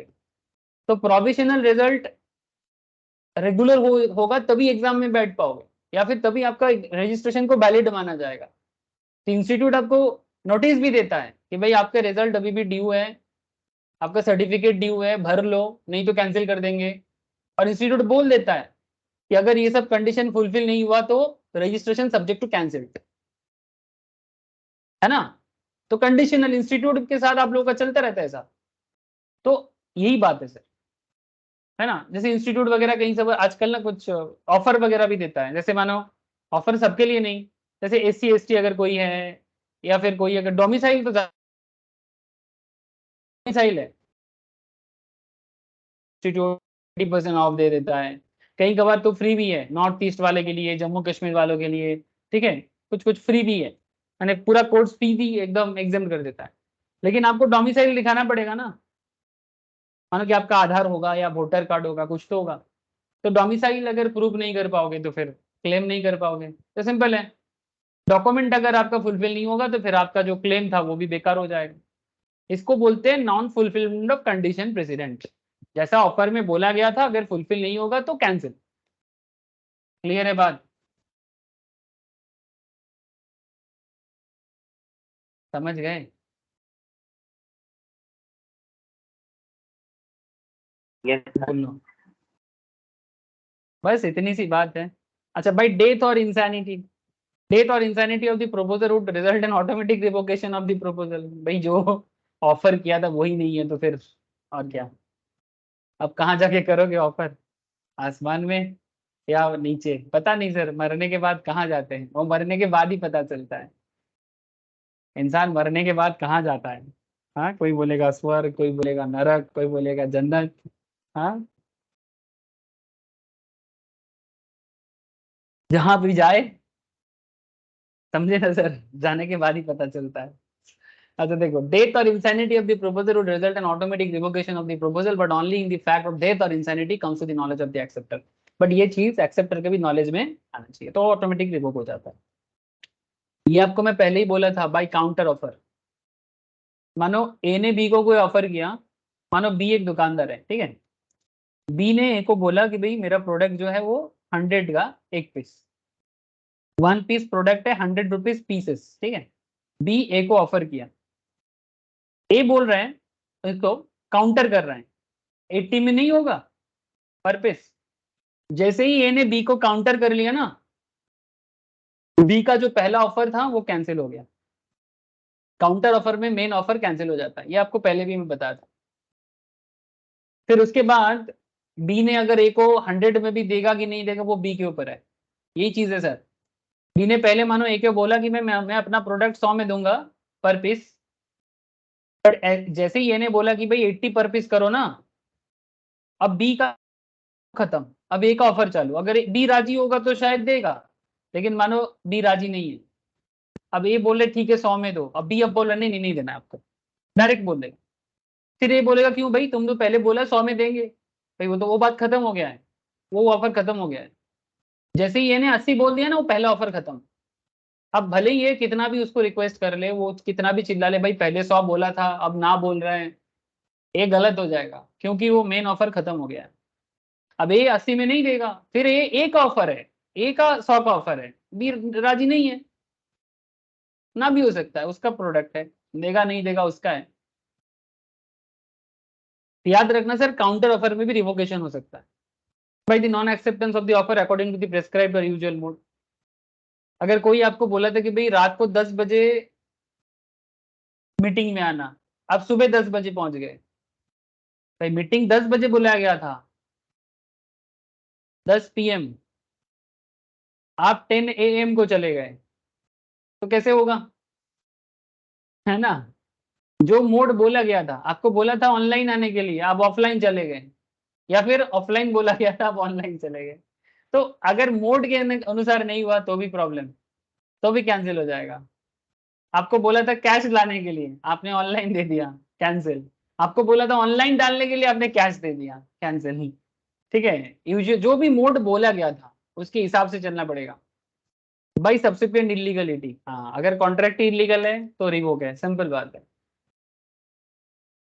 इलीगलिटी सिंपल बात है, जो भी कॉन्ट्रैक्ट आप कर रहे हो, जो भी ऑफर आप कर रहे हो, अगर ऑफर ही इलीगल है, पूरा कॉन्सेप्ट इलीगल है, पूरा रिवोक हो जाएगा, सिंपल बात है। जैसे किसी को ड्रग्स का धंधा करने के लिए ऑफर करना, समथिंग लाइक दैट, या कोकेन का, जो भी सरकार की तरफ से इलीगल क्या होता है सर, जो सरकार ने मना करके रखा, गवर्नमेंट ना करके रखा फिर भी आप बोलोगे हम करेंगे, सरकार ने हाँ किया आप करो, कोई दिक्कत नहीं है, सरकार का परमिशन है, लाइसेंस है आपके पास, आप करो ना, कोई दिक्कत नहीं। सरकार ना बोलता है पर आप हाँ बोलते, वो इलीगल है, चाहे वो ड्रग्स हो, फूल हो, पत्ता हो, डजेंट मैटर। समझ रहे हैं सर? क्लियर है बात? बोलो, माथा में गया सर? Yes sir. जैसे अब ये तो मैं पूरा कॉन्ट्रैक्ट का बेसिक्स आपको बता दिया, यहाँ से आपको एमसीक्यू भी प्रैक्टिस करने का मौका मिलेगा, आप एमसीक्यू प्रैक्टिस कर सकते हो, सब्जेक्टिव क्वेश्चंस भी आपको मैं कुछ बता देता हूँ, एमसीक्यू का आंसर भी मिल जाएगा आपको नोट्स के अंदर, इस पर भी प्रैक्टिस करो। सब्जेक्टिव क्वेश्चंस भी होता है, तो सब्जेक्टिव क्वेश्चन कैसे हो सकता है, जैसे एक पहला क्वेश्चन ही चलो देखते हैं, एक आइडिया ले लो सर।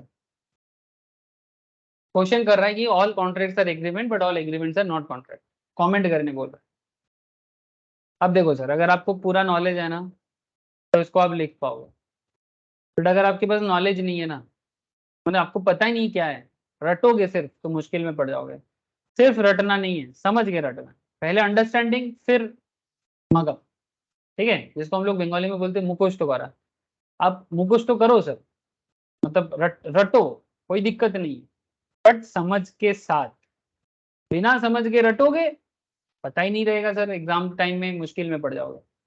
जैसे all contracts are agreement but all agreements are not contract, इसका जवाब कैसे देना है आपको पता है, जानते हो ना, ये जो भी मैं आपको देखो आपको आंसर पढ़ाऊंगा कि कैसे इसका जवाब देना है। अब देखो ये सारा बात आप लोग पहले भी मेरे साथ क्लास में पढ़ चुके हो, तो कैसे लॉ का एग्जाम में कैसे आंसर करना है उसका भी आइडिया ले लो सर। पैराग्राफ करके आंसर देना पड़ता है, तो कैसे देना है वो भी देख लो। सबसे पहले तो आपको ये बताना पड़ेगा एग्रीमेंट क्या है। क्वेश्चन क्या पूछा था, ऑल कॉन्ट्रैक्ट्स आर एग्रीमेंट, जितना भी कॉन्ट्रैक्ट होता है उसको एग्रीमेंट करना पड़ता है, बट सारे एग्रीमेंट कॉन्ट्रैक्ट ना भी हो सकता है, इसका जस्टिफिकेशन देना है, सिंपल बात, इसका एक जस्टिफिकेशन देना है, मतलब इसको इंटेलेक्चुअल क्वेश्चन बोलते हैं, आपको प्रूव करना है कि ऐसा क्यों है। तो सबसे पहले आपको ये बताना पड़ेगा ना कि कोई आपको सवाल कर रहा है कि भाई बोलो all agreements are all contracts are agreement but all agreements are not contract, क्यों? तो जब आपको कोई क्यों से क्वेश्चन मार्क दे दिया तो आपको समझाना पड़ेगा भी उसको। जैसे किसी और अगर आपको सवाल कर दिया तो आप कैसे समझाओगे उसको कि भाई ऐसे ऐसे, तो वही आपको भी एग्जामिनर को बताना पड़ेगा कि भाई आप एग्जामिनर को ऐसे बता रहे हो, कैसे बता रहे हो कि सुनो एग्जामिनर, ठीक है, एग्जामिनर को बता रहे हो आप, ठीक है, लिख के बता रहे हो, ठीक है, कि सुनो examiner, an agreement comes into existence when one party makes a proposal or offer to the other party and the other party gives his acceptance to it। एक एग्रीमेंट तभी आते हैं जब एक पार्टी प्रपोजल करते हैं और दूसरा पार्टी एक्सेप्ट करते हैं, इसको हम लोग प्यार से ऐसे भी बोलते हैं सर, ऑफर प्लस एक्सेप्टेंस, यही तो इक्वेशन बनता है ना। तो आप ये एग्जामिनर को समझा रहे हो, contract is an agreement enforceable by law. अब एग्रीमेंट लॉ कॉन्ट्रैक्ट क्या है, जब वही एग्रीमेंट एनफोर्सिएबल बाय लॉ हो जाए। इट मीन्स, इसका मतलब ये होता है that to become a contract an agreement must give rise to a legal obligation. Contract होने के लिए एग्रीमेंट में लीगल ऑब्लिगेशंस राइज होना जरूरी है, that is duty enforceable by law, माने लॉ उसको मान्यता देगा, गवर्नमेंट के घर में उसका एक रजिस्ट्रेशन पड़ेगा। If an agreement is incapable of creating a duty enforceable by law, अगर कोई एग्रीमेंट केपेबल नहीं है लॉ में एनफोर्सिएबल होने का, it is not a contract. There can be agreement which are not enforceable by law, जैसे कि social, moral, religious agreement. जैसे बाप बेटे में कॉन्ट्रैक्ट, समझ रहे हो, माँ बेटा में कॉन्ट्रैक्ट, सामाजिक मैटर है, हस्बैंड वाइफ का कॉन्ट्रैक्ट, सामाजिक जो होते हैं। जैसे आप लोगों को मैंने ऐसे बहुत एग्जाम्पल पहले भी बताया। एक पिता ने अपने बच्चे को बोला कि बेटा एग्जाम में फर्स्ट आएगा तो आईफोन देंगे। बेटा फर्स्ट हुआ पर पापा ने आईफोन नहीं दिया। बेटा ने पुलिस में जाके बोला कि मेरा पिताजी मेरे साथ धोखा कर दिया, आप एफआईआर लिख लो। ठीक है, ऐसा बच्चा नहीं कर सकता क्योंकि ये एक सोशल एग्रीमेंट है।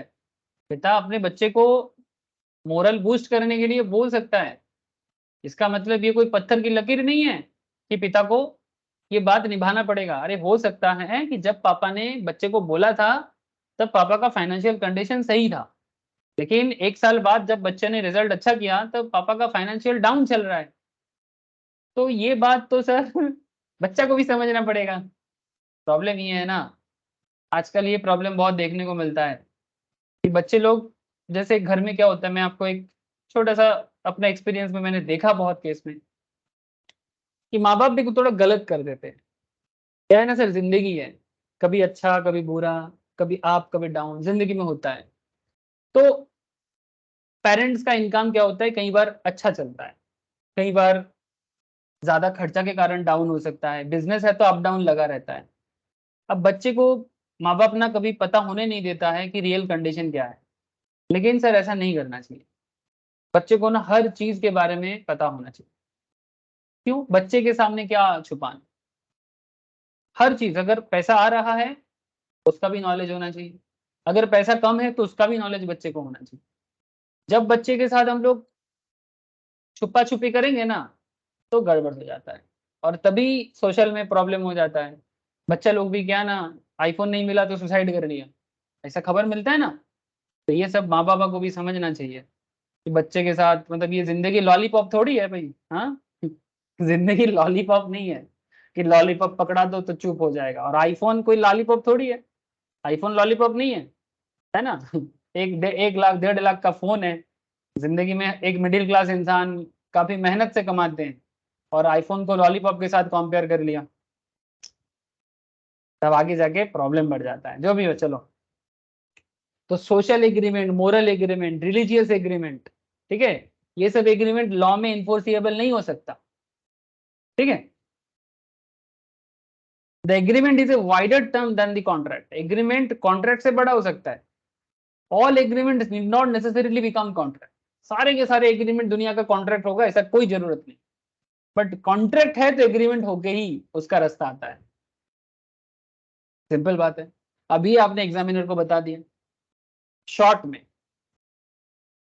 अब all agreements are not contract, all agreements are not contract. When there is an agreement between the parties and they do not intend to create legal relationship, it is not a contract.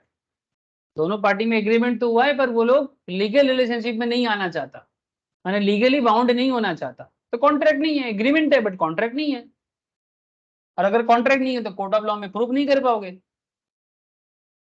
Simple बात है, there is an agreement between the parties and they do not intend to create legal relationship. Agreement है but तो कुछ ऐसा मानो कि, क्या बताएं आप लोगों को आजकल, बताए सर बताना नहीं चाहिए, छोड़ो छोड़ देते हैं, छोड़ो सर। मेरे दिमाग में एक अलग टाइप का, एक सोशल टाइप का एक एग्जाम्पल आया था। अच्छा, आजकल आप लोगों को पता है, आप लोग मेरे से ज्यादा जानते हो, लिविंग टाइप का, लिविंग रिलेशनशिप बोल के आजकल एक चर्चा चलता है ना। ये सब चीजें सर, मैंने एग्रीमेंट तो है कि हम लोग एक साथ रहेंगे, कपल सोच लेते हैं, लेकिन शादी नहीं करना है। शादी करने से कॉन्ट्रैक्ट करना पड़ जाता है ना, लीगल बॉन्डेज आ जाते हैं, something like that. All agreements are not contract, जो भी हो, जस्ट एक एग्जाम्पल था।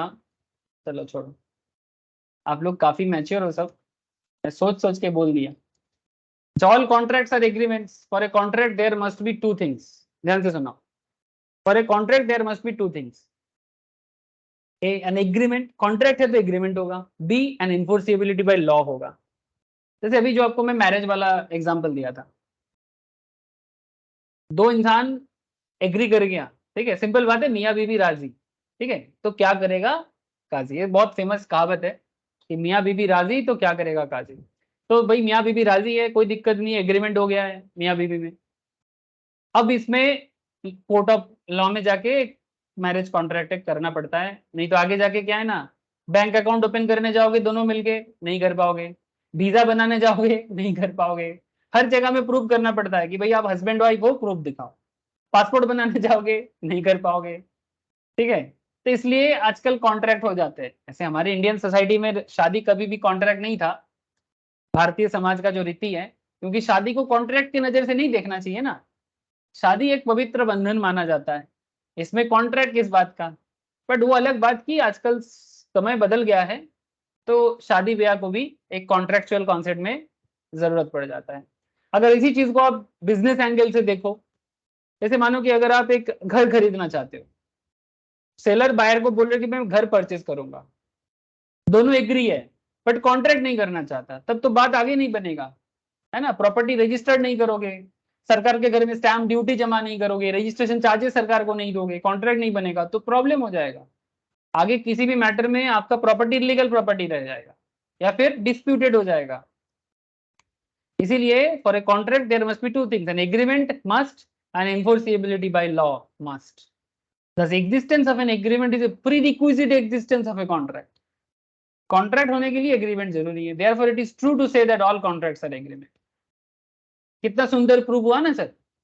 Thus we can say that there can be an agreement without it becoming a contract, but we cannot have a contract without an agreement. Examiner को भी समझ में आ गया, 4 मार्क्स रहेगा तो चारों में 4 मिलेगा, 3 रहेगा तो तीनों में 3 ही मिल जाएगा, बट ऐसा लिखना पड़ेगा। मैं ये नहीं कहता कि एकदम कॉपी पेस्ट कर दो, बट मैं ये कह रहा हूं कि मीनिंग को सेम रख के जिस तरीके से इसको बताया गया ऐसा ही एग्जाम में लिखना पड़ता है। थोड़ा बहुत इंग्लिश इधर उधर हो सकता है, बट मेन एरिया चेंज नहीं होना चाहिए। आई होप कि आपको बात समझ में आ रहा है। हेलो, अरे आ रहा है ना समझ में? हाँ सर। Yes sir. हाँ सर। एक सेकेंड क्वेश्चन है, देखो। A sends an offer to B to sell his second car for rupees 140,000, 1,40,000. Second car for 1,40,000 with the condition that if B does not reply within a week, अगर B एक हफ्ता के अंदर नहीं बताया, he shall treat the offer as accepted. Is a correct in his propositions? क्या ए ऐसा बोल सकता है कि भाई अगर तुमने एक हफ्ता के अंदर जवाब नहीं दिया तो मैं मान लूंगा कि तुमने हाँ बोल दिया? क्या ऐसा ए समझ सकता है? ये जो प्रोपोजिशन उसके दिमाग में है, क्या ये दिमाग में सही है? नहीं हाँ? सर। नहीं है। Thank you. का जवाब ऐसे दे दो, acceptance to an offer cannot be implied merely from silence of the offering. Offeree silence है, ऑफर ही मैंने जिसको ऑफर किया गया था, मैंने तुम्हारा चुप्पी को मैं हाँ समझ लूं ये कैसा है? हाँ, अगर पहले से डिसाइडेड था कि अगर तुम माने कि पहले से ही आप लोगों के अंदर एक डिस्कशन हो गया था, अगर तुम कुछ नहीं बोलोगे तो मैं मान लूंगा कि तुम हाँ, ये दोनों को पता है, तो फिर हो सकता है। But sir mayor silence of the offering ये कभी भी इम्प्लाइड नहीं हो सकता। इसलिए क्या कहना है, acceptance to an offer cannot be implied merely from the silence of the offer even it is expressly stated in other itself unless the offeree has it by his previous conduct. अगर पहले भी ऐसा हुआ है, indicated that his silence amount to acceptance, it cannot be taken as valid accept. अगर मतलब सिर्फ तभी हो सकता है जब उसका साइलेंस एक्सेप्टेंस पहले भी हुआ है, ऐसा सिनारियो, नहीं तो ये कभी भी वैलिड एक्सेप्टेंस नहीं हो सकता। So in the given problem if B remains silent, it does not amount to acceptance. The acceptance must be made within the time limit prescribed by the offer. Offer में जो time limit दिया गया था उसके अंदर ही accept करो। The acceptance of an offer after the time prescribed by the offerer has elapsed will not able to turn the offer into a contract. Simple बात है, ठीक है। कितना इजी आंसर हो गया, simple and to the point. Law में maths जैसा चीज होता है, जैसे मैथ्स भी टू दी पॉइंट आंसर करना पड़ता है, लॉ भी टू दी पॉइंट आंसर करना पड़ता है। कोई कोई स्टूडेंट के मन में गलत फहमी रहते हैं। सर क्या गलत फहमी है? ये गलत फहमी है कि उनको लगता है लॉ एक थ्योरी पेपर है, कुछ भी लिखो। मैं देखा हूँ काफी सारे स्टूडेंट, मतलब ऐसे बोलते हैं ना जान ना पहचान तो मेरा मेहमान।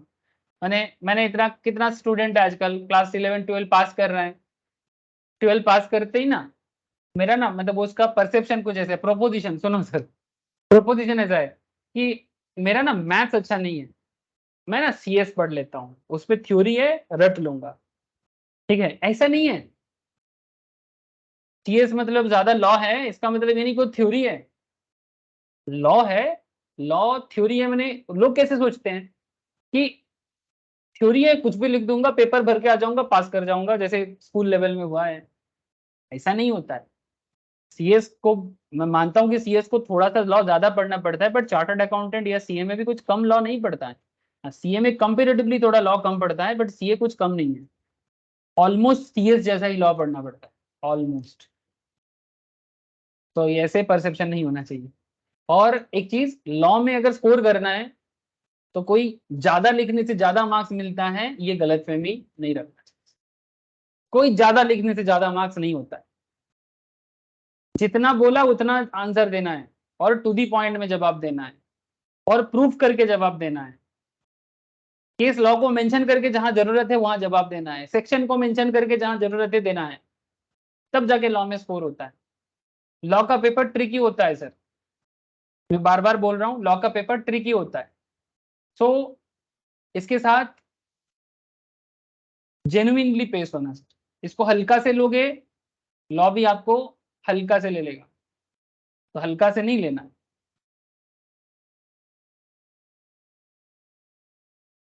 मैं मजाक मजाक से बोल रहा हूँ बट आप इसको सीरियसली लेना सर। अच्छा, थर्ड क्वेश्चन भी बड़ा अच्छा होगा। Explain the type of contract in the following agreement under the Indian contract act 1872। मतलब कुछ कॉन्ट्रैक्ट का आपको यहाँ पर कुछ एग्जाम्पल दिया होगा, आपको बोलना है कि भैया किस तरह का कॉन्ट्रैक्ट है। मैंने टाइप ऑफ कॉन्ट्रैक्ट ढूंढना पड़ेगा केस देख के। जैसे एक केस दिया है, a coolie in uniform, a coolie in uniform picks up the luggage of A to be carried out of the railway station without being asked by A and A allows him to do so। बोलो sir ये किस तरह का contract है? एक coolie ने बिना पूछे, इम्प्लाइड कॉन्ट्रैक्ट। इम्प्लाइड है, वेरी गुड सर। एक कूली ने बिना पूछे स्टेशन में किसी का बैग पकड़ लिया, सर पे उठाया और टैक्सी स्टैंड तक चल दिए। बंदा ने जाके उसको बोल रहा है कि बैग रख लो, फिर जब कूली उसको पैसा मांग रहा है तो बंदा बोलता है कि मैंने तुमको बोला नहीं था, तुमने अपने मर्जी से उठाया तो पैसा नहीं मिलेगा। ऐसा नहीं बोल सकता है सर, ठीक है। तो आपको वही पूछा है कि भाई ये कौन सा कॉन्ट्रैक्ट है, तो एकदम आपको अच्छा देखो यहाँ पर आपको एनालिसिस भी देना है। Is implied contract, implied contract comes into existence by implications, most often the implication is by law, law आपके ऊपर implication देता है, और by action। Section 9 of the act, ये सेक्शन इसीलिए मेंशन किया है, Section 9 of the Act contemplates such implied contract when it lays down that in so far as such proposal or acceptance is made otherwise than in words, the promise is said to be implied। भले ही word कुछ नहीं हुआ हो, but अगर action acceptance वाला हो, और आपने बोला भी तो नहीं ना कुली को कि भाई नहीं मेरे को आपके साथ नहीं जाना है, आप मेरा सामान क्यों उठाए हो, कुछ तो करो। लेकिन आपने चुपचाप हाँ कर दिया, ना मतलब कुछ आवाज नहीं दिया बट हाँ कर दिया, तो आपका एक्शन में आपका एक्सेप्टेंस है, तो इम्प्लाइड है। और ए को पेमेंट करना पड़ेगा, A must pay for the service of the coolie डिटेल बाइंग। और एक एग्जांपल देखो, अच्छा क्वेश्चन है, आइडेंटिफिकेशन वाला क्वेश्चन और उसका analysis. Obligation of finder of lost goods and return them to the true owner. मैंने अगर आपको रास्ते में किसी का पड़ा हुआ सामान मिल जाए, किसी का पड़ा हुआ सामान अगर आपको रास्ते में मिल जाए, तो ये कौन सा कॉन्ट्रैक्ट के अंदर आता है? चलो बोलो, finder of the goods. Quasi contract. Quasi, thank you sir. अब आपको क्वासी क्या है वो भी बताना है कि भाई क्वासी क्या होता है, तो उसका भी थोड़ा मेंशन कर दो। ये quasi contract is not an actual contract, है ना, क्वासी कोई एक्चुअल कॉन्ट्रैक्ट तो है नहीं, क्योंकि जो बंदा ने अपना मानी बैग या जो भी हो लॉस्ट गुड्स रास्ते में गिराया था, वो ऐसे थोड़ी ना बोला था आपको कि भाई मैं गिराऊंगा तुम उठा लेना, तुम्हारे साथ मेरा कॉन्ट्रैक्ट हो जाएगा, ऐसा है क्या? Quasi is not an actual contract but it resembles a contract. मान लेंगे कि ये कॉन्ट्रैक्ट है। It is created by law under certain circumstances. The law creates and enforce legal rights and obligations when no real contract exist. कोई real contract नहीं था पर law इसको कॉन्ट्रैक्ट में बदल देगा। Such obligations are known as quasi. In other words, it's a contract in which there is no intention on part of either party to make a contract, but law imposes a contract upon the parties. आपको explain देना है कि quasi क्या होता है, दे दो। और एक पॉइंट था ना, A contract with B, owner of the factory. B कौन है? फैक्ट्री का owner. For the supply of 10 tons of sugar. A B को बोल रहे कि भाई मुझे 10 टन शुगर सप्लाई करना है। But before the supply is effective, the fire caught in the factory and everything was destroyed. Supply होने से पहले पूरा फैक्ट्री में आग लगा और सारा का सारा चीनी डिस्ट्रॉय हो गया। ये किस कॉन्ट्रैक्ट के अंदर आएगा और इसका क्या एक्सप्लेनेशन है? बोलो, वॉइड हो जाएगा क्या? अरे ये वॉइड कॉन्ट्रैक्ट, कॉन्ट्रैक्ट कैंसिल, क्योंकि सप्लाई होने से पहले ही तो आग लग गया ना। तो section 2 subsection J states that a contract which ceases to be enforceable by law becomes void. ceases to be enforceable माने जिसको अभी एनफोर्स करना पॉसिबल ही नहीं है। चीज माने ऑटोमेटिक बंद हो गया, ऐसा हुआ तो ये ऑटोमेटिक वॉइड है। माने ऑटोमेटिक वॉइड कैसे? आग लग गया तो फिर अभी कैसे पॉसिबल होगा? जैसे void contract is one which cannot be enforced by court of law. इसको कभी भी लॉ में हम लोग कोर्ट में इसको वैलिड नहीं कर सकते। और कुछ पॉइंट था क्या?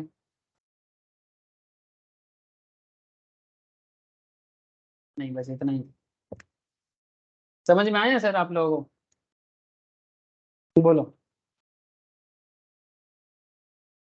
ये तो कुछ डेमो क्वेश्चंस है, और भी वैरायटीज आपको मिलेगा आगे आगे, बट इतना तो समझ जाओ पहले। ठीक बोझे अच्छे सवाई के। Yes, sir. Yes, sir. Shambhu Dayal कौन है Shambhu Dayal? Shambhu Dayal started a self service system in his shop. Shrimati Prakash entered the shop. जैसे शॉपिंग मॉल में होता है ना, उस तरह का सेल्फ सर्विस, जाओ खुद उठा लो। श्रीमती प्रकाश entered the shop, took a basket, and after taking articles for her choice into the basket, reached the cashier for payments. The cashier refuses to accept the price. The cashier refuses to accept the price. Can Shambhu Dayal be compelled to sell his said articles to Srimati Prakash? Decide as per the provision of Indian Contract Act 1872. Question समझ में आया? Cashier जो दाम दे रहा है वो accept करने में राजी नहीं हो रहा है। क्या शंभू दयाल बाध्य हो, मतलब कंपेल्ड है, बाध्य है क्या कि उसको सेल करना ही पड़ेगा प्रकाश को? इंटरेस्टिंग है ना? तो इसमें आपको ये समझना पड़ेगा कि सर ये चीज मैंने आपको बोला था कि ये ऑफर और इनविटेशन टू ऑफर का कॉन्सेप्ट है। ये इनविटेशन टू ऑफर का केस है। The offer should be distinguished from an invitation to offer. An offer is the final expression of willingness by the offerer or to be bound by his offer should the party chooses to accept it.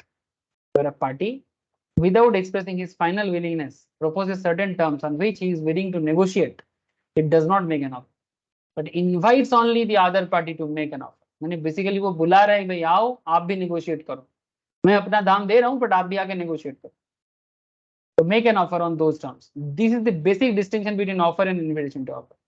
The display of article with a price in its self-service shop is merely an invitation to offer. It is no sense an offer for sale. ये कभी भी offer for sale नहीं हो सकता. The acceptance of which constitute a contract. In this case, Srimati Prakash, by selecting some articles and approaching the cashier for payment, simply made an offer to buy the article selected by her. If the cashier does not accept the price, the interested buyer cannot compel him to sell. Buyer कभी भी seller को compel माने बाध्य, ठीक है, कभी भी compel या फोर्स नहीं कर सकता. क्यों?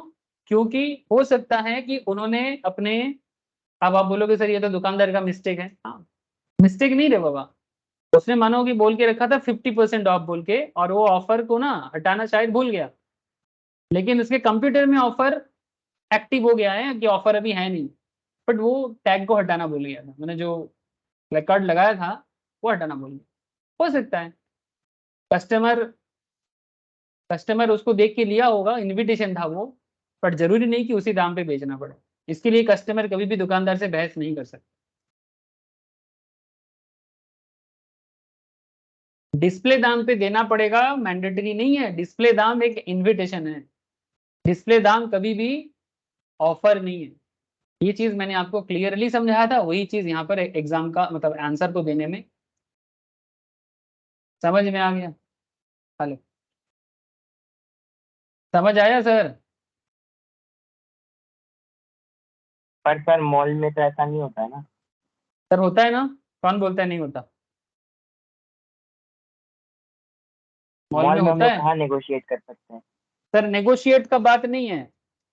देखो यहाँ पर बात नेगोशिएट का, देखो बात नेगोशिएट का है नहीं, मैंने एक्चुअली यहाँ पर ये बोला जा रहा है कि अगर वो डिस्प्ले करके रखा है, वो इनविटेशन टू ऑफर है, ये नेगोशिएशन हो सकता है। मैंने रियल लाइफ में मॉल में आपको ऐसा शायद नहीं मिलता होगा, बट आपको मैं एक चीज मेरा एक्सपीरियंस में आपको बताता हूँ। देखो ऐसा कम ही होता होगा, मैनेजमेंट खराब होने से ऐसा होता है। मैं आपको बता रहा हूँ कि मेरे साथ क्या हुआ था। सिटी सेंटर में नहीं, शायद किसी दूसरे मॉल में था, बट मुझे सिटी सेंटर का इमेज दिख गया तो मैं आपको वही बता रहा हूँ। जैसे आप देख सकते हैं यहाँ पर अलग अलग प्रोडक्ट रखा हुआ है, तो मेरे साथ क्या हुआ था, आई थिंक बिग बाजार में हुआ था। कोई प्रोडक्ट था, उसमें ऐसे करके होता है ना, चार्ट लगा रहता है, तो उसमें लिखा था 70% ऑफ। ठीक है, तो मैंने प्रोडक्ट को पहले जब भी देखा ना, तो मैं बोला दादा तो मैंने उठा लिया उसको, मैंने उठाया, फिर ट्रायल रूम में जाके ट्रायल भी दिया, फिर मैंने कैश में चला गया बिल बनाने के लिए। तो कैश में जब बिल बना रहा है, तब मैं उसको बोला कि एक 70% ऑफ वाला था। तो उन्होंने बोला कौन सा 70%, कोई ऑफ तो है नहीं। मैं बोला नहीं, मैंने तो आप लोगों के वहां पर वही देख के लिया। तो बोलता है कि भाई कौन सा प्रोडक्ट है, फिर उस पर्टिकुलर डॉग इस पे जो भी था उसको बुलाया गया। फिर वो बोला हाँ वो था, बट अभी ऑफर नहीं है सर। तो ये मैनेजमेंट का फॉल्ट है, बट कंपनी अपना प्रोडक्ट 70% ऑफ में देगा कि नहीं देगा, ये डिस्प्ले था सर। अब ये डिस्प्ले के ऊपर बेस करके कंपनी को मैं कंपेल नहीं कर सकता दुकानदार को कि भाई आप मुझे इसी दाम पे सेल करो। दुकानदार दे भी सकता है, ना भी दे सकता है, बट मैं उसको कंपेल नहीं कर सकता। उनका जो कंप्यूटर सिस्टम था उसमें वो ऑफर ऑफ हो गया था, बट वो डिस्प्ले बोर्ड अभी भी दिख रहा था, जिसके ऊपर बेस करके मेरे साथ फिर मैं बाद में बोला ठीक है नहीं लेना है, क्योंकि अगर मैं ऑफ ऑफ में लेता तभी मेरे को फायदा था, अदरवाइज मुझे लगा कि कोई फायदा नहीं है। तो मैं उसको बोला था उसको बिल से हटा दो, मुझे नहीं लेना। तो दुकानदार बोला ठीक है कोई दिक्कत नहीं सर, मेरा हम लोग का ऑफर है नहीं। समझ रहे हो सर? ऐसा हो सकता है, ऐसा हो सकता है। आप लोग अभी आगे आगे एक्सपीरियंस कर सकते हो, ना भी कर सकते हो, ये डिपेंड करता है कि कब जिंदगी क्या सिखा दे। हाँ तुषार, बात समझ में आया कि नहीं? हाँ सर। ठीक है, मतलब ऐसा नहीं है कि मैंने कभी एक्सपीरियंस नहीं किया तो कभी वो चीज़ दुनिया में है ही नहीं। मैं आपको नहीं बोल रहा हूँ, ये लोगों का एक आम सोच होता है कि अगर मैंने नहीं एक्सपीरियंस किया तो वो चीज़ है नहीं सर। ये मेरे को लगता है कि ऐसा नहीं है। हम लोग एक जिंदगी में क्या क्या सीख सीख सकते हैं सर। छोटा सा तो जिंदगी है, इतना भी बड़ा नहीं है जितना बड़ा हम लोग बना देते हैं इसको। कितना सारा चीज जानने का है, कितना सारा चीज सीखने का है, सब चीज ना तो सीख पाते हैं ना तो जान पाते हैं। थोड़ा सा सीख के अगर हम लोग समझने लगे कि बहुत जान गए, तो प्रॉब्लम वहीं पर चालू हो जाता है। तो कई बार ऐसे होते हैं कि कुछ मैंने देखा, किसी से मैंने सुना, वो भी एक सीख है। समझ रहे हो सर? जो भी हो, चलो। जैसे एक एक बंदे के साथ एक बार झगड़ा हो रहा था, तो जैसे हम लोग कई बार बोलते हैं ना कि भगवान है या नहीं है। तो एक सिंपल सा बात था कि एक बंदा बोल रहे कि भगवान नहीं है, सिंपल बात है, मैंने भगवान गॉड अल्लाह जो भी बोलो, तो भगवान को लेके झगड़ा था। मैं बोल रहा हूँ कि भगवान है, एक बंदा बोल रहा है कि भगवान नहीं है। तो मैंने उसको पूछा कि भगवान क्यों नहीं है, तो बोले तुमने कभी देखा, तो मैंने बोला नहीं देखा। तो फिर अगर तुमने नहीं देखा तो फिर अब तुमने क्यों बोल दिया कि है? तो फिर मैंने उसको पूछा कि तुमने कभी अमेरिका गया? तो बंदा बोला नहीं। हमने फिर अमेरिका है, बोला है। तुमको कैसे पता?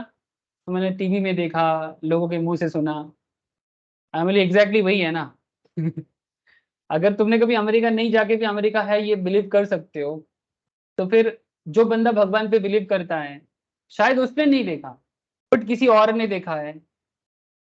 राइट, अंडरस्टैंड, किसी और ने समझा है, उसके बेसिस में वो भी फील कर सकता है कि भगवान है। तुम ये कैसे दावे से बोल सकते हो कि भगवान है, मतलब भगवान नहीं है? अगर तुम अमेरिका है, अमेरिका कभी गए नहीं फिर भी मान रहे हो, जस्ट टीवी में देखा और मुंह से सुना, तो जो भगवान पे बिलीव कर रहा है, हो सकता है वो किसी के कहने पे मान रहा है, या फिर किसी ने देखा है उसको महसूस करके सब बोल रहे हैं कि हाँ भगवान है। तो फिर दोनों सही है ना। दोनों सही है ना। तो एग्जैक्टली वही बात है सर, कि जो मैंने देखा नहीं वो है नहीं, ऐसा कैसे हो सकता है? अपना माइंड को थोड़ा ब्रॉड करना चाहिए। तो एक्चुअली ये चीज विवेकानंद ने रामकृष्ण भगवान को पूछा था। आज गुरु पूर्णिमा है सर, ठीक है? तो स्वामी विवेकानंद का गुरु जी रामकृष्ण परमहंस, ठीक है, दक्षिणेश्वर में जो पुजारी थे, तो उतना पढ़ा लिखा नहीं थे, बट उनके पास बहुत बड़ा स्पिरिचुअल नॉलेज था।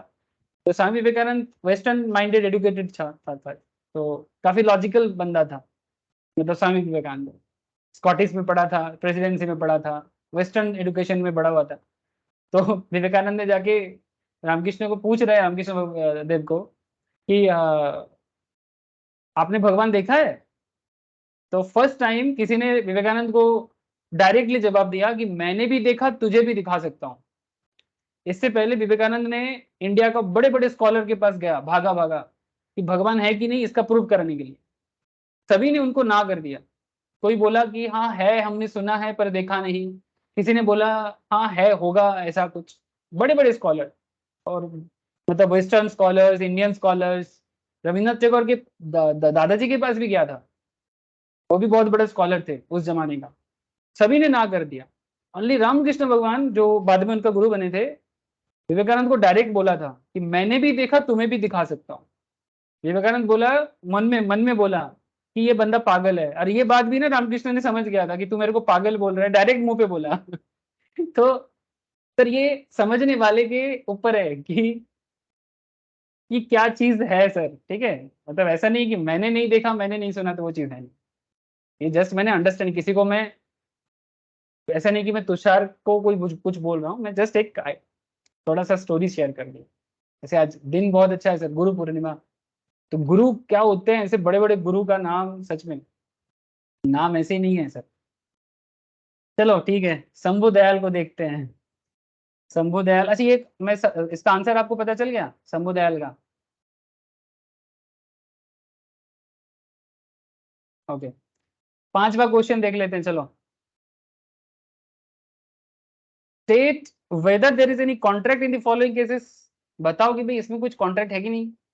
ए engage B to do certain work and remuneration to be paid as fixed by C.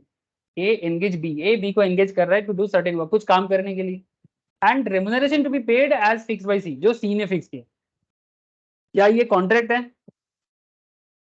A and B promise to pay for the studies of their maid son. मतलब उनके घर में जो काम करते हैं उनके बच्चे के पढ़ाई के लिए ए बी ने प्रॉमिस किया कि हम पैसा देंगे। A takes a seat in a public bus. क्या ये कोई कॉन्ट्रैक्ट है? A chartered accountant promises to help his friend to file his return. सवाल है सर, ये जो चार सवाल है, पांच नहीं चार सवाल, कॉन्ट्रैक्ट है क्या? क्या लगता है आप लोगों को, कॉन्ट्रैक्ट है?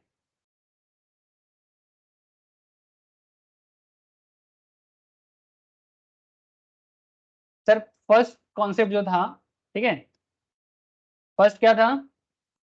Engage B to do certain work and remuneration to be paid by as fixed by C. हो सकता है, वेरी सिंपल एक्सप्रेस कॉन्ट्रैक्ट है ना, वैलिड है। क्या प्रॉब्लम है इसमें? It is valid express contract. अच्छा, वो जो हाउसमेट के बच्चे को जो पढ़ाने वाला प्रॉमिस था ना, वो एक सोशल एग्रीमेंट है सर, है ना? आपको लगा कि हमारे घर में जो मौसी या दीदी जो भी हम लोग बोलते हैं हाउसमेट, उनके बच्चे को पढ़ाने का पैसा देंगे, तो एक सोशल एग्रीमेंट है। उसमें क्या है? ये कॉन्ट्रैक्ट नहीं है, सोशल एग्रीमेंट है, ठीक है? अच्छा, आप अगर बस में बैठ गए ना, अगर आप बस के सीट में जाके बैठ गए ना, ये इम्प्लाइड कॉन्ट्रैक्ट है। इवन बस के सीट में क्या, बस में चढ़ने से ही उसका भाड़ा देना पड़ता है, आपको पता है? अगर आप बस में चढ़ गए ना, भाड़ा देना चाहिए आपको। आप बोलोगे नहीं मैं गलती से उठ गया, सर वो अलग बात है, कई बार मिसअंडरस्टैंडिंग हो जाता है, बट अगर बस में चढ़े हो तो भाड़ा देना पड़ेगा। सीट में बैठे से तो देना ही, इम्प्लाइड है, is bound to pay for the bus fair. अच्छा, और ये जो लास्ट वाला जो था, क्या था? Chartered accountant promise to help his friend to file return.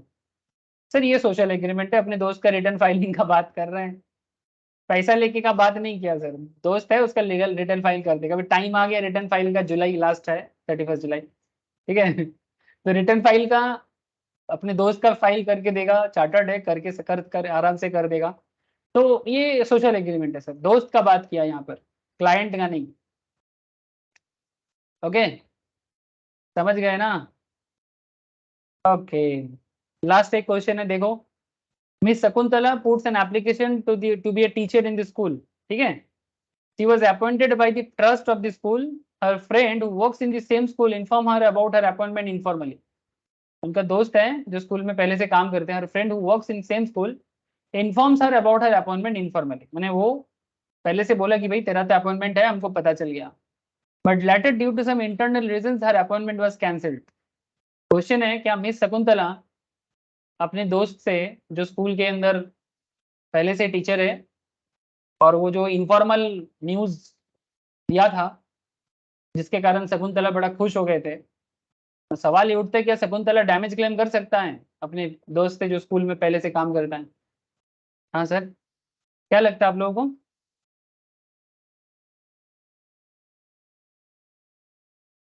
Damage claim कर पाएगा?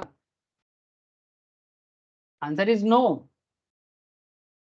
As per section 4, communication of acceptance is complete as against proposer when it is put in the course of transmission to him. क्या प्रोपोजर ने कुछ acceptance complete किया था? In the present school authorities have not put any offer letter in transmission or information from a third person will not form part of contract. ये performance का concept है।